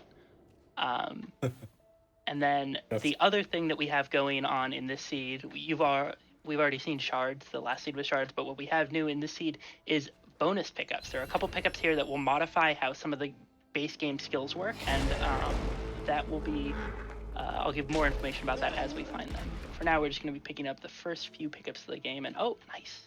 An extra double jump to start us off. it obviously, extra double jump, obviously, well, maybe not obviously, but it doesn't actually do anything until they find double jump, but it's always nice to have, and good to know that the moment you get double jump, you actually have triple jump. Yep. Always a good feeling. One of the changes in the bonus pickup mode we are playing now is that instead of being just one extra double jump in the seed, there are 3. So we could end up with as many as 6 jumps, which is really fun. Right. Got a pretty normal start. We are playing with the open world flag, which if you caught the bingo run earlier we were using before, it just means a couple doors at the start are open, including this one over here to the left, which means we have access to more pickups than we would usually. Great, having access to pickups, a good time. Open world often trips me up when I haven't played it in a while, and I forget that you can actually do that. And then I'm like wondering, where should I go? I don't have any keystones. Where can I go? All right, Exactly. That's an ability cell. I'll keep that for now. Ooh, Bash. Bash is a great early find. Ooh. Apples. Yeah, so my flunky died there, so I can't actually get up there anymore. I will have to come back later. That's fine. I'm sure there's nothing there. Probably fine. It might not be fine. That is in logic for Bash, so we'll see. I will be able to grab mine. Hopefully, yeah, I didn't get enough people up there. And health. So yeah, this is the early game that you've probably seen across the last couple of seeds. Most rando games, most rando seeds start by opening up blades and then collecting the pickups here that you can get with very minimal skills. Apple is currently heading down to wall jump tree. I'm going to head Spirit Cavern. And Aiko is heading into Spirit Caverns. It takes a bit of extra work to get here without wall jump. Bash does in fact work just fine. Ooh, Stomp. Stomp is a neat little attack. Does some other stuff too, but I think early game it's actually most useful as an attack because it just does a bunch of damage in an AoE and you can use it to clear things really quickly. Yeah, it does a lot more damage than your puny little shots. I think it does 15 damage. Yep, 15 damage, big AoE, short cooldown, redirects projectiles away from you, which is really nice to have as a backup safety thing. Here. One thing that I don't think Aiko mentioned at the start is that not only are skill pickups shared between the two runners, but also tree activations. Yep. That means they have to, as in the first seed that Muffin played, they have to activate all 10 skill trees, but they only have to activate the 10 skill trees between the two. So, for example, since Apple already activated wall jump, Aiko doesn't have to go down there. That counts as wall jump tree activated for the two of them. Yep. I will actually probably end up doing it anyways. That was a mistake on my part. And the reason I'll end up doing it anyways is because it's useful to, this early in the game, we want to get as many pickups as we can. And it probably is, it might end up being something useful. So I will be heading there pretty soon. Our runner's doing a little bit of a high five, with Aiko finishing up in Spirit Caverns while Apple is just heading there. She finds an energy cell. Oh, neat. Extra energy is always nice to have. Being stuck on one energy is just one of the most obnoxious parts of early game because you cannot save, or you can save once and then you are done. Alright, first map stone turned into health cell, which is great. Having 6 health is so nice. You found quite a number of health cells. Yeah, feeling very healthy. Using Stomp to break those barriers a lot easily. Ooh, okay, so this is another example of a bonus pickup. This is a warp. I can use this warp to head over here. I can't break that, but while I'm here in Horrorfield, take. Oh. Try that again. So yeah, warps are kind of interesting pickups in the way that they don't consume when you pick them up, so they don't disappear. You can always, at any point in the seed, go to the location where the warp is and press Alt-R to utilize them and warp to the location they indicate. Mm-hmm. This one has brought Aiko over to Horror Fields, which you normally need a lot more skills to access.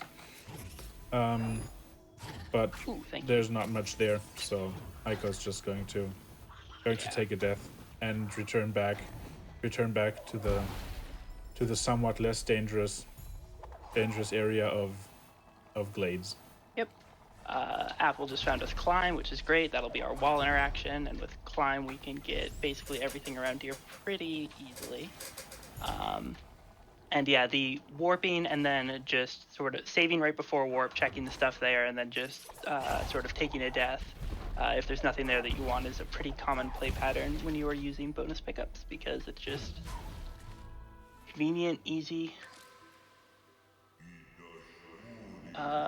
Using warps is never in logic because we just sort of decided that would get terrible really quickly. So they're just sort of giving you extra free access. Bonus skills in full generality are actually never in logic. Using double jump or using extra double jumps to reach things is not in logic. And some of the other more interesting access you can get from them is not in logic either. But it is very fun.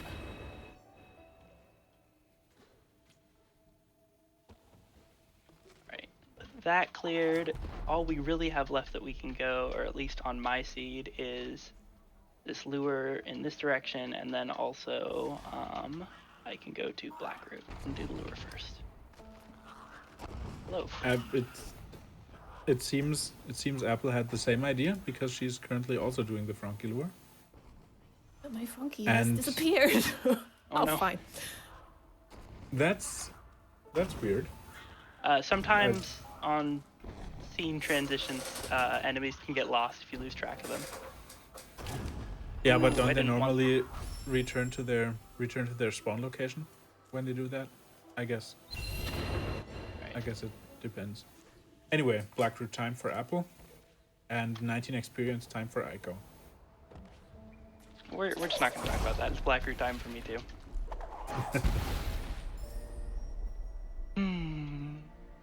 Alright, so going into Blackroot, we're going to see this first instance of a trick called Save Anywhere, in which I am going to use a one-frame trick to get control of Ori behind, or same frame trick to get control of Ori behind the menu.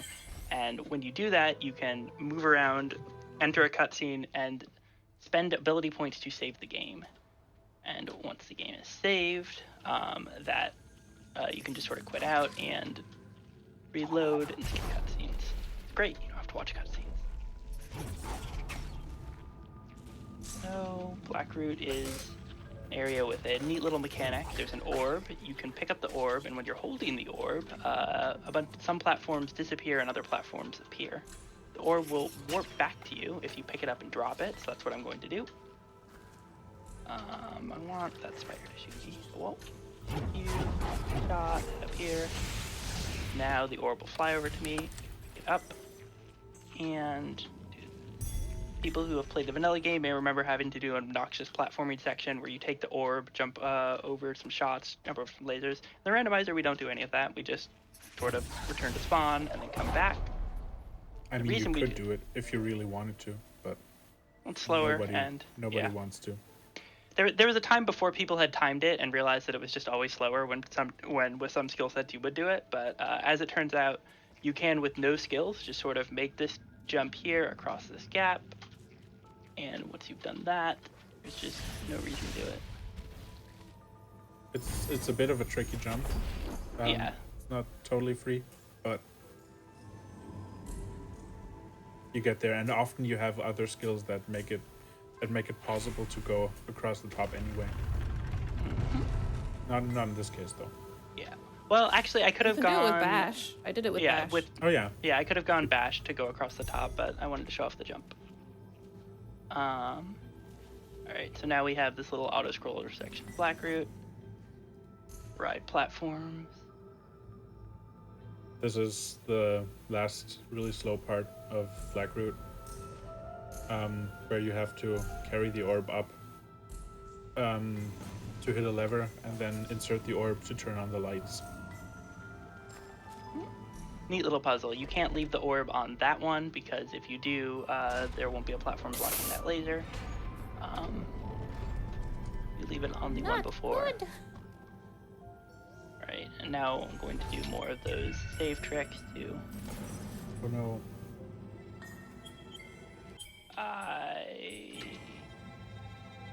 It is actually faster to restart this. I accidentally exited the menu without saving.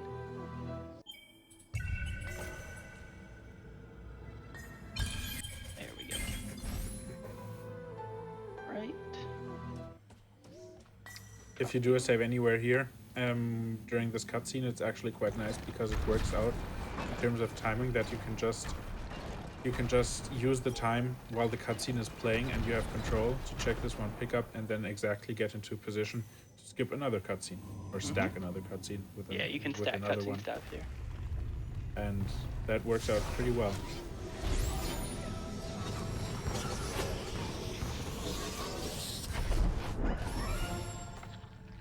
So that's 2 trees activated for our runners, wall jump and dash, and let's see what the seed has for them. There's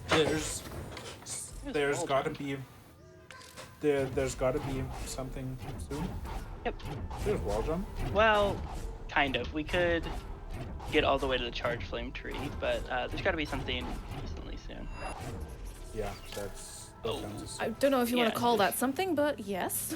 That's nice.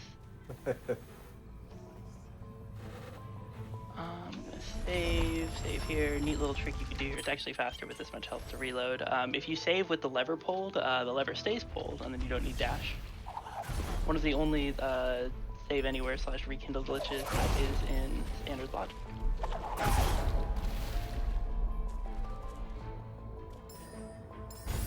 Break this. If you don't break that, you get like a little mini cutscene when you activate this teleport over here. You could theoretically head down there and get the dash tree with some save trickery, but it's definitely not logic to do so. So there's still probably going to have to be a skill or a teleporter. Yeah, I mean, so we About actually can get a somewhere decent soon. amount of stuff just by breaking into. You can just head into the Moon Grotto using this stomp peg and passageway. But that's not logic, right? Because you just save. Oh anywhere yeah, past yeah, the you're right. border. This isn't logic because the boulders gave us on logic. Good point. Still think it's probably worth doing. Yeah, I almost always do that if I do black root because it gives you access to the teleporter, which you need almost always Yeah. anyway. Teleport is really great for revisiting later. I'm trying to decide. I use that save up there because I broke this when I did. I can't get back up without doing this. So now I'm going to head into the Moon Grotto.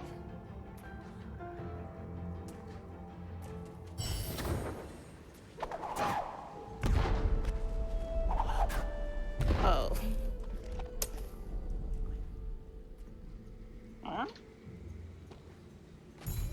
Right. So. So here we see Icon Moongrotto. Just picking up a bunch of pickups. It's I not, did not want to kill that thing. not the most enticing Moongrotto visit because Ico will have to leave a lot of stuff, a lot of pickups behind. No Yeah. verticality, no way to break blue plants. Means there's a lot of stuff in Grotto that could potentially mandate a revisit. However, I think it is still worth doing. Okay, thank gosh. An energy cell there is very nice. Meanwhile, Apple is finishing up Blackroot, and we'll see if she does not follow Ico into Moon Grotto. Yeah, I think that's a good play. I would assume she's going to Charge Flame Tree instead, maybe Valiant Tree. The reason I did the save scum there is because I didn't want that spider dead because I want to take these spider shots on quest.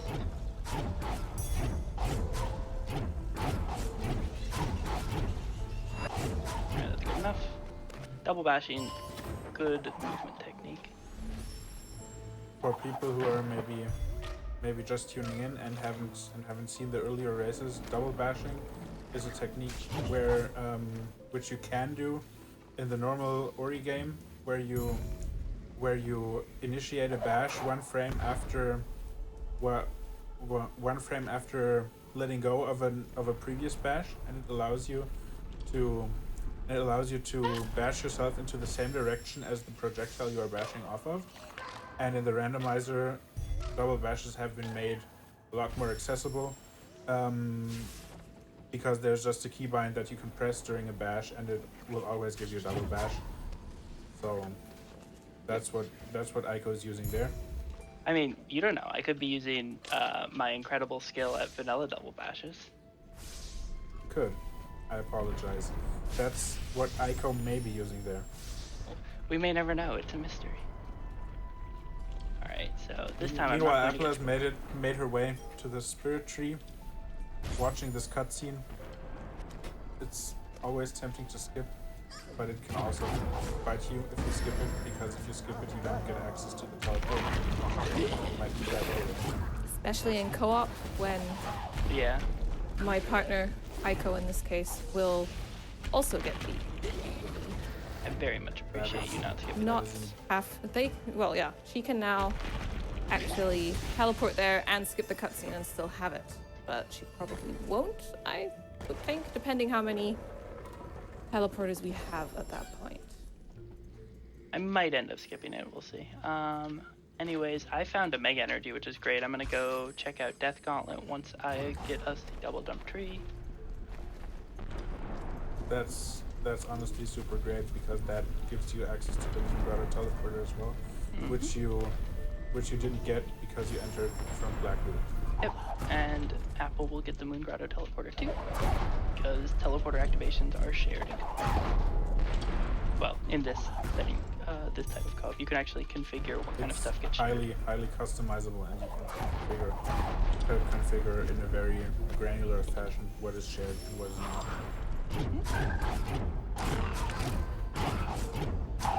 quite as granular or as configurable as the Ori 2 stuff, which has its own.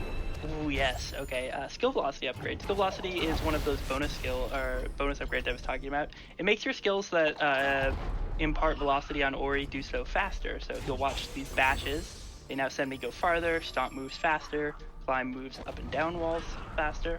We get dash or charge jump. It will affect those two. Neat thing to have. Stacking pickup. We may get more of them. There are a total of 6, I believe, in the. Yeah, there's 3 in each of our seeds. In this configuration of co-op rando. So let's see. Maybe this is one of those blessed seeds that picks up all 6. That would in fact be a good time. Alright, so that's 4 trees. Still no shards, which is actually a little surprising. We haven't seen any of those anywhere. But now I have exactly 4 energy, because I was definitely paying attention to that. And can use that to open this door right here. While Aika's doing that, Apple is heading back into Spirit Cavern.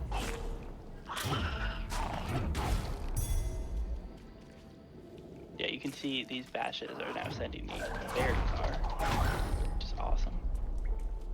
And this is only 1 skill velocity. Gets pretty nutty if you stack multiple. And that is a vanilla energy cell, which is great because it means I now have 4 energy, can open those doors without mega energy.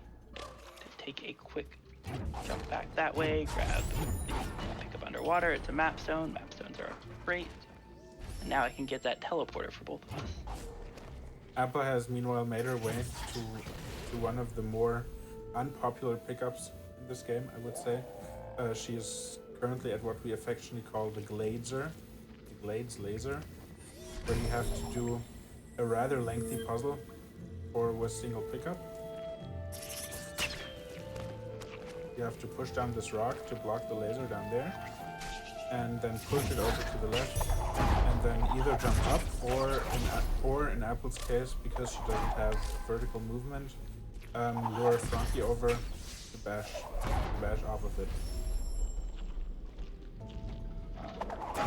Oh, what can I do? There's the 4 energy door here, or 2 energy door here. I want to leave the save here so I can come back. Take a quick dip in this poison water.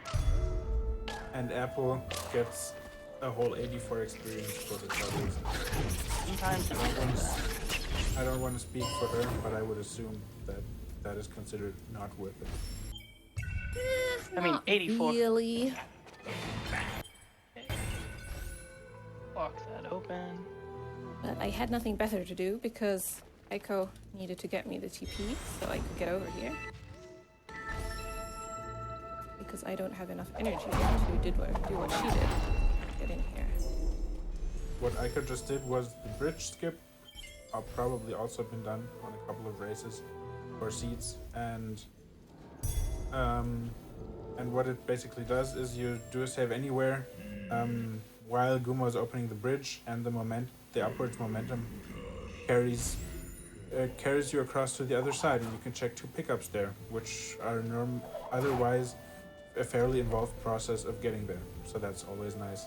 Also, enough Gumon Seal shards have been picked up, too, in fact, to activate that Forlorn teleporter they found earlier. So in case they run out of things to do, they could also check Forlorn. It's not super necessary though, because there's no skill tree there. So if they find everything else along the way, they might never have to set foot in there. Yep.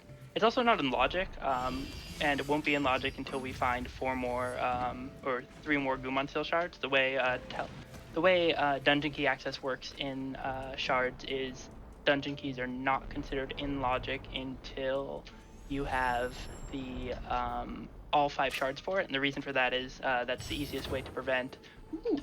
Glad I came here. Easiest way to prevent. That's very nice. Shards from ending up inside the dungeon itself. Okay, so now we have Grenade. Grenade is access to lets us break blue walls, and more importantly, it is bash grenade access, and bash grenade is a real good movement technique. Sorry, Apple. The favorite kind of movement for all controller players. One of which is Apple. It's really annoying on controller. I've heard. I've never actually tried it. Oh, I've tried it. It's terrible. I mean, I'm not a very good controller keyboard and player, mouse, but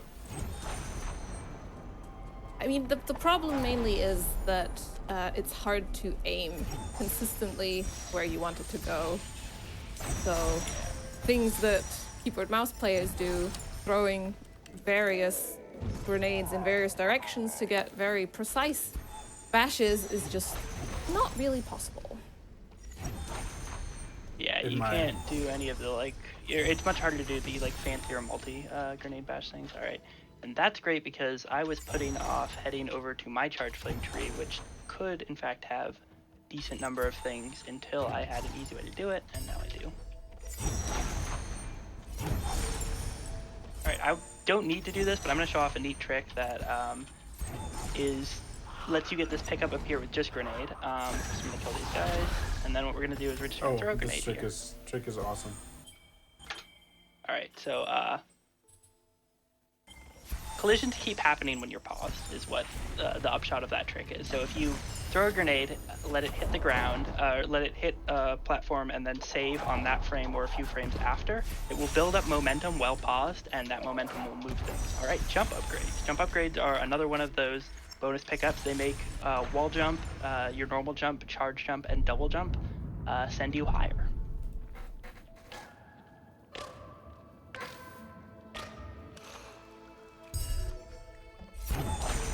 Right. Apple is currently checking out Upper Moon Grotto, and looks to be heading over towards the lower swamp entry.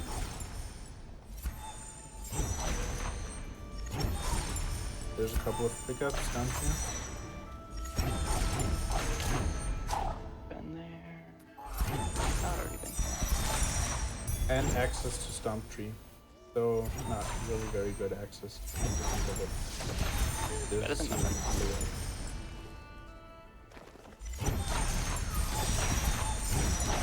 Echo meanwhile is heading to Sea Flame Tree.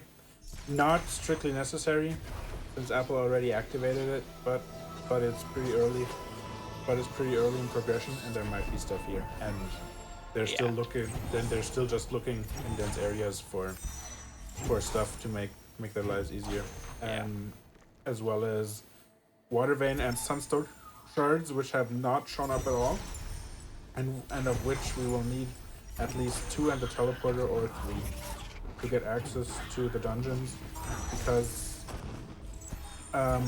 contrary to the Forlorn Ruins, both Kinso Tree access and Oru access are mandatory in Forest Trees.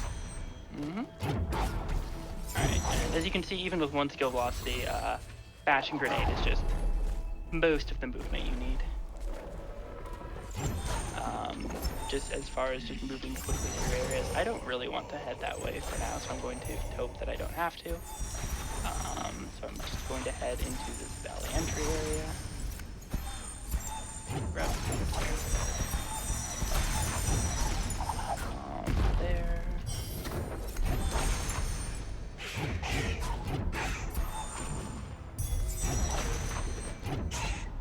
Because this is open world, I don't need to stomp the peg. This door over here starts open.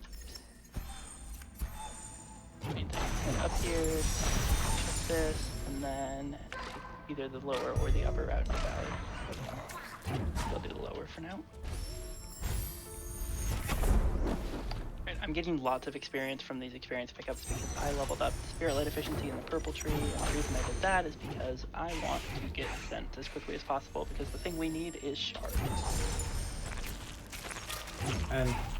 And sense will trigger on shards as well, because they're considered defense. Neat. That is our first shard, a Water Vein shard. Another extra double jump if we find double jump. Hoping we do.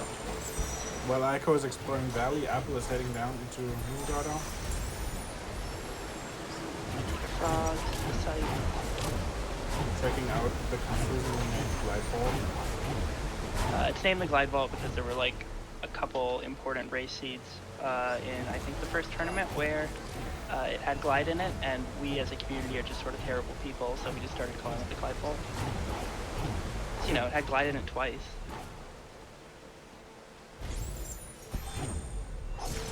Oh, this is bad. Alright, I think I can just do... I mean, it's obnoxious. So, like, one up, one out. Yeah, there we go. Easy. It's already active. Here. Apple getting a whole 3 XP for her trouble. Nice. 3 entire experiences. Could be worse. Could be wrong. Could be one. I already found my Warmth Return, or I already found Warmth Return, and I don't think there's 2. Oh, I was actually, when I first played a co-op seed, and I was actually very disappointed that Warmth Return was not shared across all seeds. It is an event, and that is very inconsistent. It is, but co-op code uses bit fields, and I didn't want to add an extra bit for a pickup that does literally nothing. Understandable. I'm not going to do fast stompless because I have stomp. Head over here. There's a second extra double, the third extra double jump, which that double jump, once they find it, it's gonna be real good. I'm very excited. Okay, that is approximately a sunstone shard.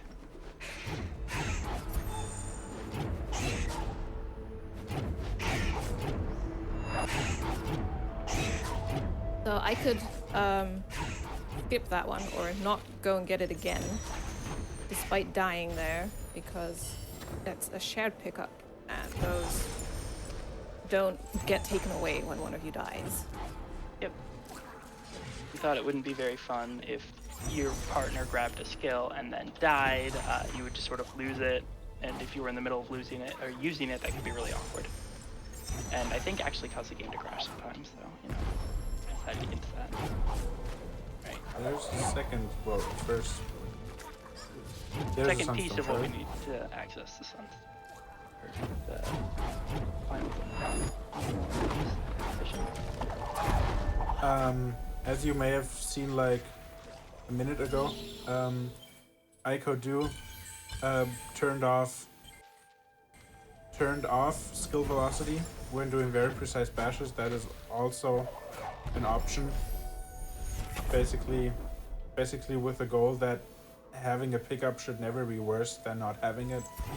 All the skill velocities can be turned off, toggleable, in case some very precise movement is needed. Yeah. As is the case for Sorrow Bath. There's Glide Glide, is a very that's nice find. I'm in the middle of Sorrow, so appreciated. Alright, skill velocity happy actually to makes help. this double bash chain easier if I recall correctly. 1 does, 2 makes it harder, so if I remember the setup, you want to do 1 here, and then that? Nope.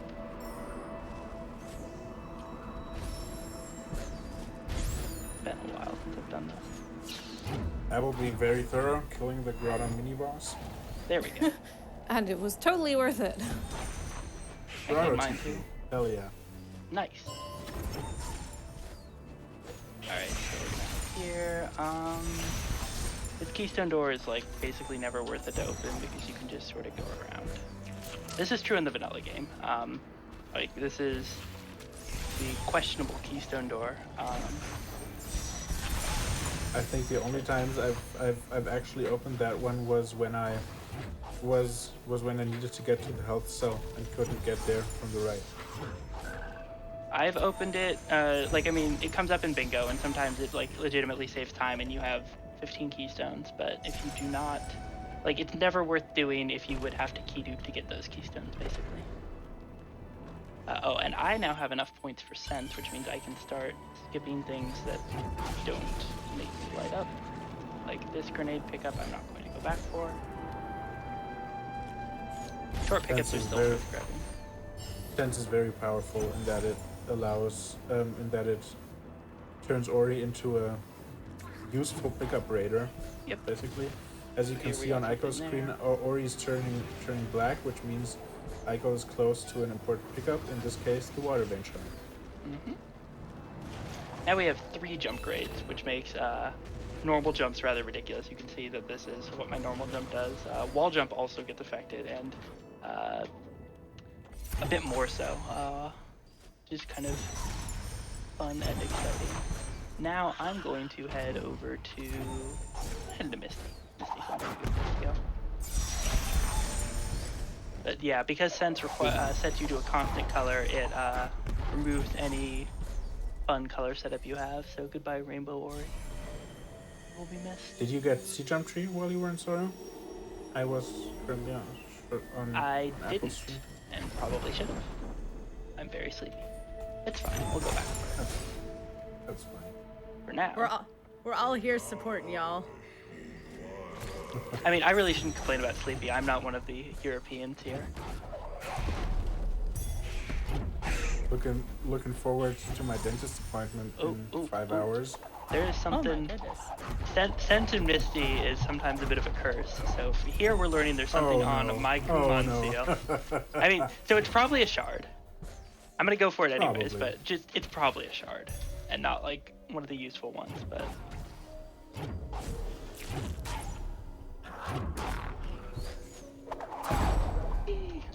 could also be something good.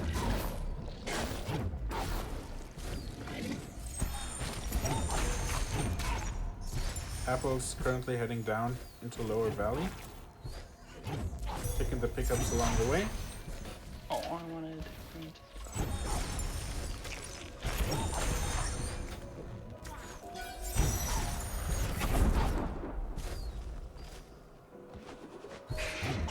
How is the Well, I tree think situation looking like? What trees have you done, and which ones are still missing? I Kind of think lost the track. trees we are missing are we need the bash tree, the stomp tree, feather, climb. We really haven't done that many.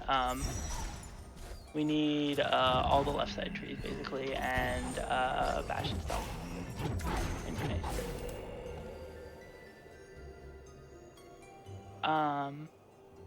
Sense colors, like normal colors, can be configured using a file called colors.txt. The README on the GitHub repos explains how to use it. Wait, is Sense In colors case, the in same case you've file? always wanted to play with a Rainbow Ori.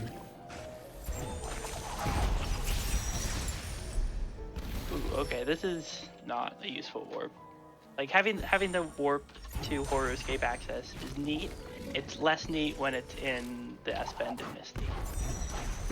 then it's just like, okay, thanks. I love this. Definitely gonna come back to Misty to get here. I mean, if you're like having big trouble finding sunstone shards, but no, it's Apple can't use it. Never Yeah. mind. Sort of strand poor Apple. Maybe Alright. not. Maybe let's not do that. It'd be It kind is of a funny. co-op Co-op. seed after all. This is co-op after all. It's co-op and I'm Not- winning. That's exactly how co-op works.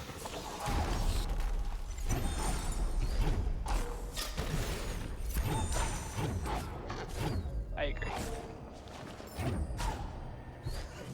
Okay, head up through here.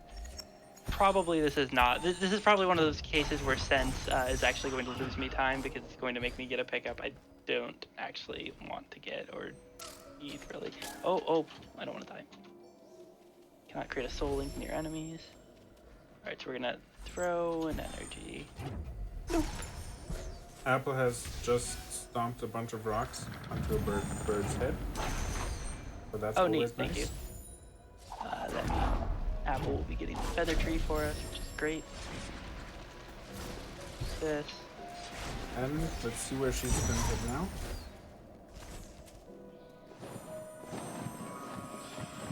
Looks. Back to Grotto. I'm guessing this is Stomp Tree. Or just some cleanup. Gonna be another TP first, so that we can get around the map a little easier. Oh, neat. Oh yeah, swamp TP. Oh, TP is nice to have. Quite useful. Yep. It'll be good for heading to Ginso and to Horror.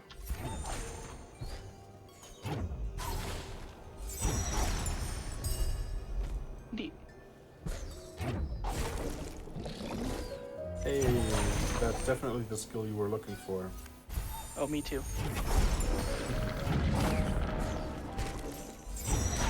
Whee. Ah! Ooh, now that is useful. Excellent. Oh, yes.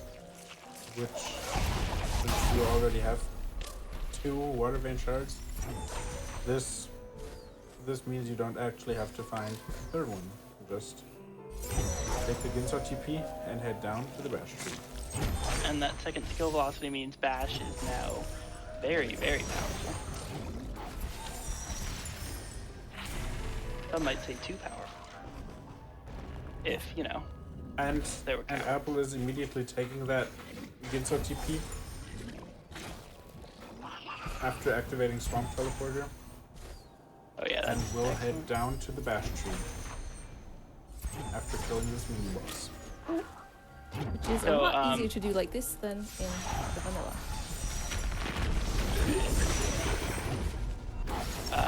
The reason I'm lighting up near no obvious pickups is because Misty changes, the Misty map layout changes, but the coordinates on the map don't change, and therefore where sense requires you to go change. Or where sense indicates, the direction sense indicates for you doesn't change, which is a cute little gimmick. Now there's this slow carry the orb section. However, oh, I didn't get it. You can bash on the same frame you pick up the orb.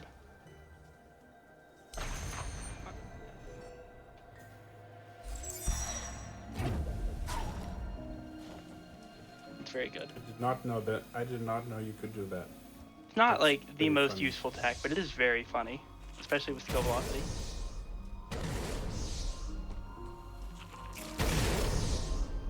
Also use charge flame while carrying the orb. Alright, let's see what this is. I'm really excited for this to be a water vein shard. Hell yeah. Hey, come on, come on, come on. What we got?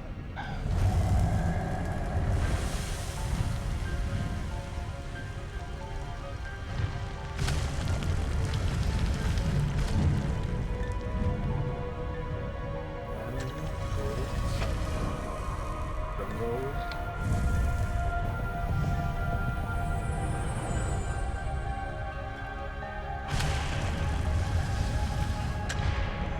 Dun. Oh, water vein shard. Amazing. We did it. Hell Okay, yeah. great. Now it's time. Apple's heading down to Grenade Tree. Okay, then I will head up, back up, and get the charge jump free. And after that, it's only Stomp left. Yep. Apple's got a fair amount of options to get to Grenade Tree. She's just going to do a zombie Ori in and spend some of her 14 ability points.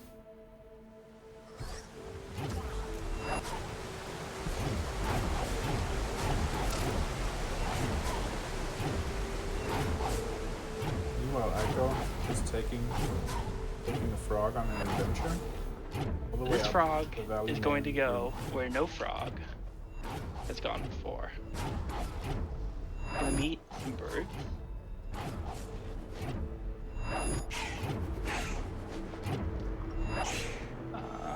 I'm not sensing anything over here. Apple's still being thorough, checking the Yeah, we need one more sunstone shard, so it makes sense to be thorough. checking the pickups around Grenade Tree. Makes sense. It's if you don't have dash, it really sucks having to revisit here. You have to spend ability points again. I guess with 2 skill velocities, you could also just bash nade past the laser. Could do that. Yeah, but you'd have to be good at the game. We're not doing that. Wait, do I have a... I guess I'll go around.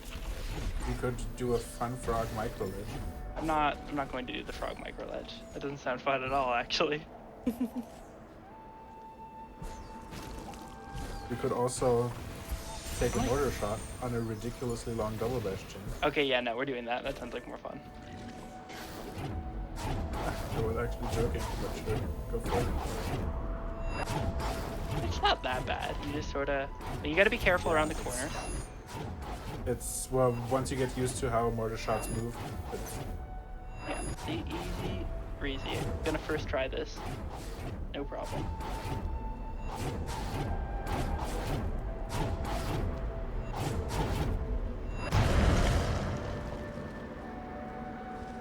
Apple's heading into Death Gauntlet.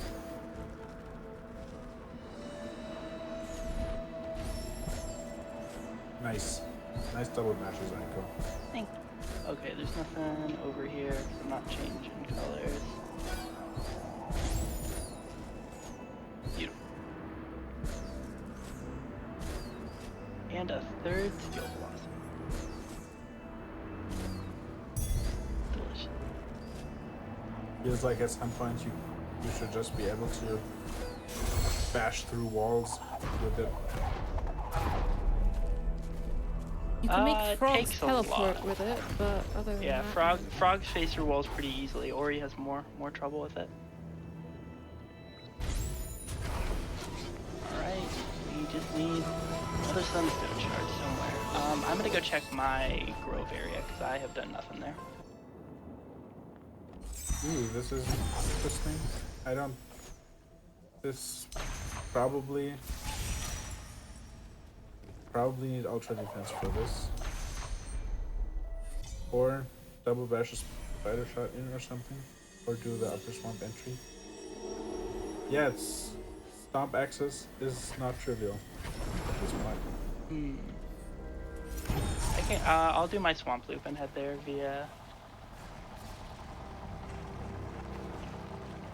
upper.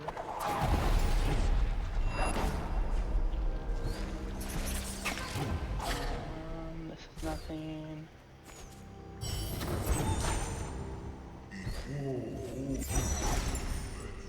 Go over this cutscene because I don't want to hit it. Go back to doing this. These bashes are honestly ridiculous. They are good and fun and balanced. What they are. Oh yes, especially balanced. Yeah. Yeah. Ooh, this... Balanced on a knife's edge. Extra Very little Guman Seal shard. fly. That's what you were looking for. Directly off the map. Oh, absolutely. Extra Gumon Steel shards are what all my homies are down for. I was immediately going to take advantage of that complete Gumon Seal and the warp to Forlorn Entrance that she found. Those two synergize nicely, Oh, neat. and she's going to check Forlorn. There's probably at least one skill in here. There always seems to be. Maybe. Aiko's heading around Swamp Loop and is probably going to do Swamp Entry. If I would have to guess. I could have got better. But Alright, let's try that one again. you nearly got it in a single bash. That's impressive. That's what I'm going. That's what I was going for, and it's what I'm going to go for again. But I want to save nearby. All right, come on, friend. Oh, nope.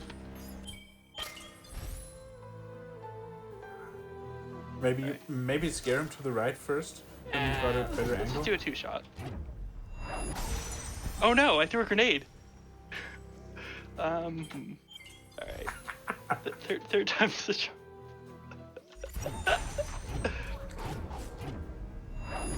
The dangers of skill velocity. I think that might have been too high. Nope, it was too high. All right, four times. Aiko could always just turn Nope. skill velocity I'm not a off, but coward. seriously, where's the fun in that? All right. And That's there we not what I go. want. Hey, the frog survived. Love. magic frog that phases through walls. Stack. Yeah. Oh no. So, frog shots are really good. Frog shots are really good because they have this incredible property where red frogs specifically. They refuse to go above a certain height. Yeah, red frog shots specifically will not, in general, go higher than the height Ori was at when they were fired. You can sort of get around this. But, okay, there we go. Perfect. I'm gonna do the good setup and hey. All right, now. Okay, come on, buddy, pal, friend. This is the fun fact. This is actually a trick that is in the all-skill speedrun of the game, and it was discovered in the randomizer. Yep. And then later discovered to be faster, and subsequently routed into the main speedrun. Lovely little bit of community history. Apple is currently still checking out Forlorn. I confess I haven't been paying that much attention. Have you found anything fun, Apple? Probably not at all. right? No fun. I wasn't really expecting to, but kind of just waiting on one tree, so. Alright, I've got the tree, but what we really need is the shard. After this, I'm gonna go... I was sensing something in my, swamp entry area. Lower swamp entry area. I will teleport there after this and see what I can find.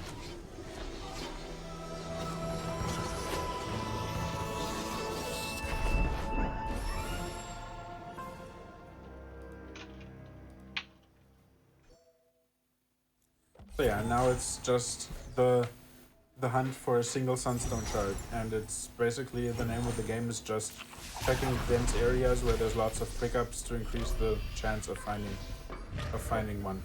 Sent something here, and it's the water vein shard. Oh yeah. Sensing something here.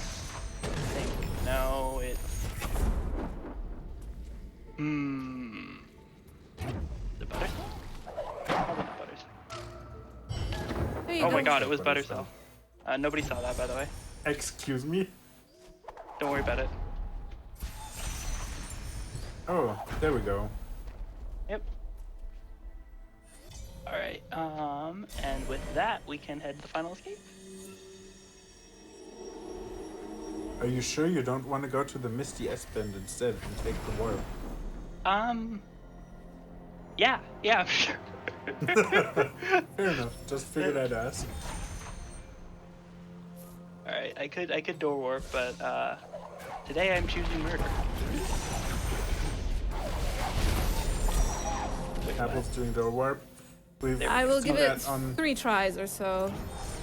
We've seen that on a couple of seats today already, but basically you press up on the first frame that the game loads in while having your save directly in front of the door, which then warps you to a default location dependent on the door. And for this door, it turns out that's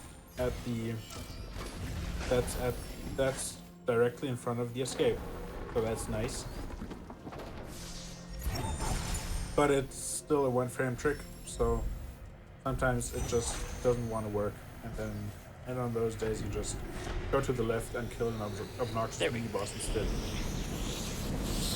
Igo's killed a mini-boss and is entering the final escape now, with Apple close behind. This final escape should not pose a problem. They don't have charge jump, but they have so many jump upgrades that it's basically like they have charge jump in terms of vertical height. Yeah. They don't have double jump, which is kind of annoying because the 18 double jumps they picked up over the course of the seed aren't doing anything, but tragic should that not we be a can't. hindrance. Ooh, I actually might have just put myself in a awkward position because I don't have ultra defense and we don't have clean water. I do have health regen though, and I have bash. So I can bash up and fish. And we'll be fine. But we stomp in, bash, and with skill velocity, get out just fine. Alright, hit the wind trigger. Come on, wind trigger. Uh-oh, angry bird. That's the big bird. Alright, well, take two. Reset triggered Kuro. Apple is now entering the swim section as well. She has a bit more health than Ico. So this should pose no problem. Yeah, I think that death probably is going to give Apple the victory here. I mean, co-op obviously. But, you know, the win's if you're there first, you're basically And that's a very nice Kuro skip. And there we go, GG. Apple's just gonna hold right with Ico close behind on this penultimate room of the final escape. Alright, so up. And there we go. This time, skipping Kuro correctly. Yep. Got it. And there we go. GG. Yeah, That was a very fun co-op seed. Yeah, really good. Alright, so as we hold right, we can get close. Apple. So time is when, as Naru, you cross the final tree. Apple can call time for herself.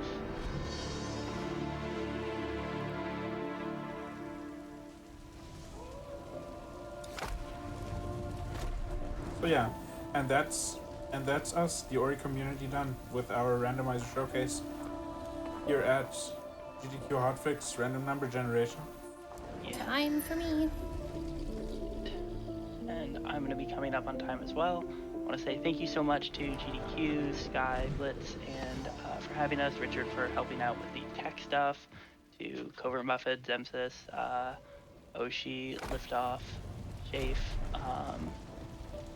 Am I missing someone? I feel like I have to be missing someone. Is that all of us? You're missing And Apple. Yes, and Apple. For participating. It's time for me now. Also want to say thanks to everybody whose name who you'll see in these credits coming up. And I have actually a little bit of an announcement, and that is that after 2.5 years, the Ori community is excited to announce that we are running an Ori Blind Forest randomizer tournament. It's going to be double elimination bracket. We'll have qualifiers starting mid-July. Signups will open early July. And if you want to learn more about that, head to orirando.com and find your way to our Discord. Great. Very excited for Thanks that. so much for watching, everyone.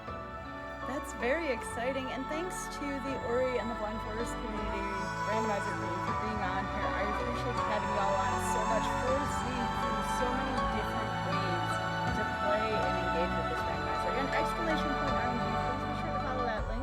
That will not only lead to the randomizer, but to the community as well as to the tournament for this. So congratulations, y'all, on starting a tournament back up. That is very exciting.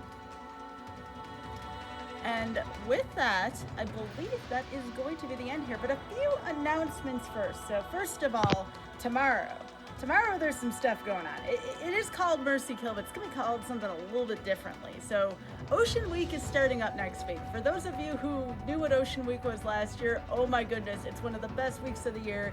Here on GDQ Hotfix, we have a special preview tomorrow night of Ocean Week. It's starting a little early as a treat for everyone. It is called Mercy Krill.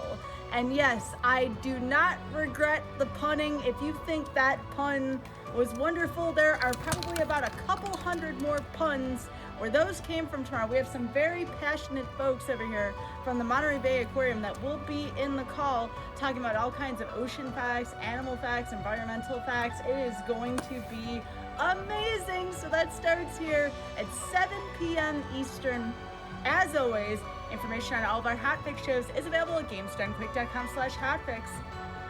from there, you can find out more information about submitting your runs to any of our weekly shows. So also, I always like to preview the next week if we have it booked, which we do. So in 2 weeks here, we are going to be having Amber Cyphrin on with Pokemon Crystal Randomizer, also TGH in there as well, Teach. So very much looking forward to having the both of them on in 2 weeks. And of course, please be here tomorrow evening, Ocean Week Preview, 7 p.m. Eastern. We will see you back here tomorrow on GDQ Hotfix. Take care. Have a good night, everyone.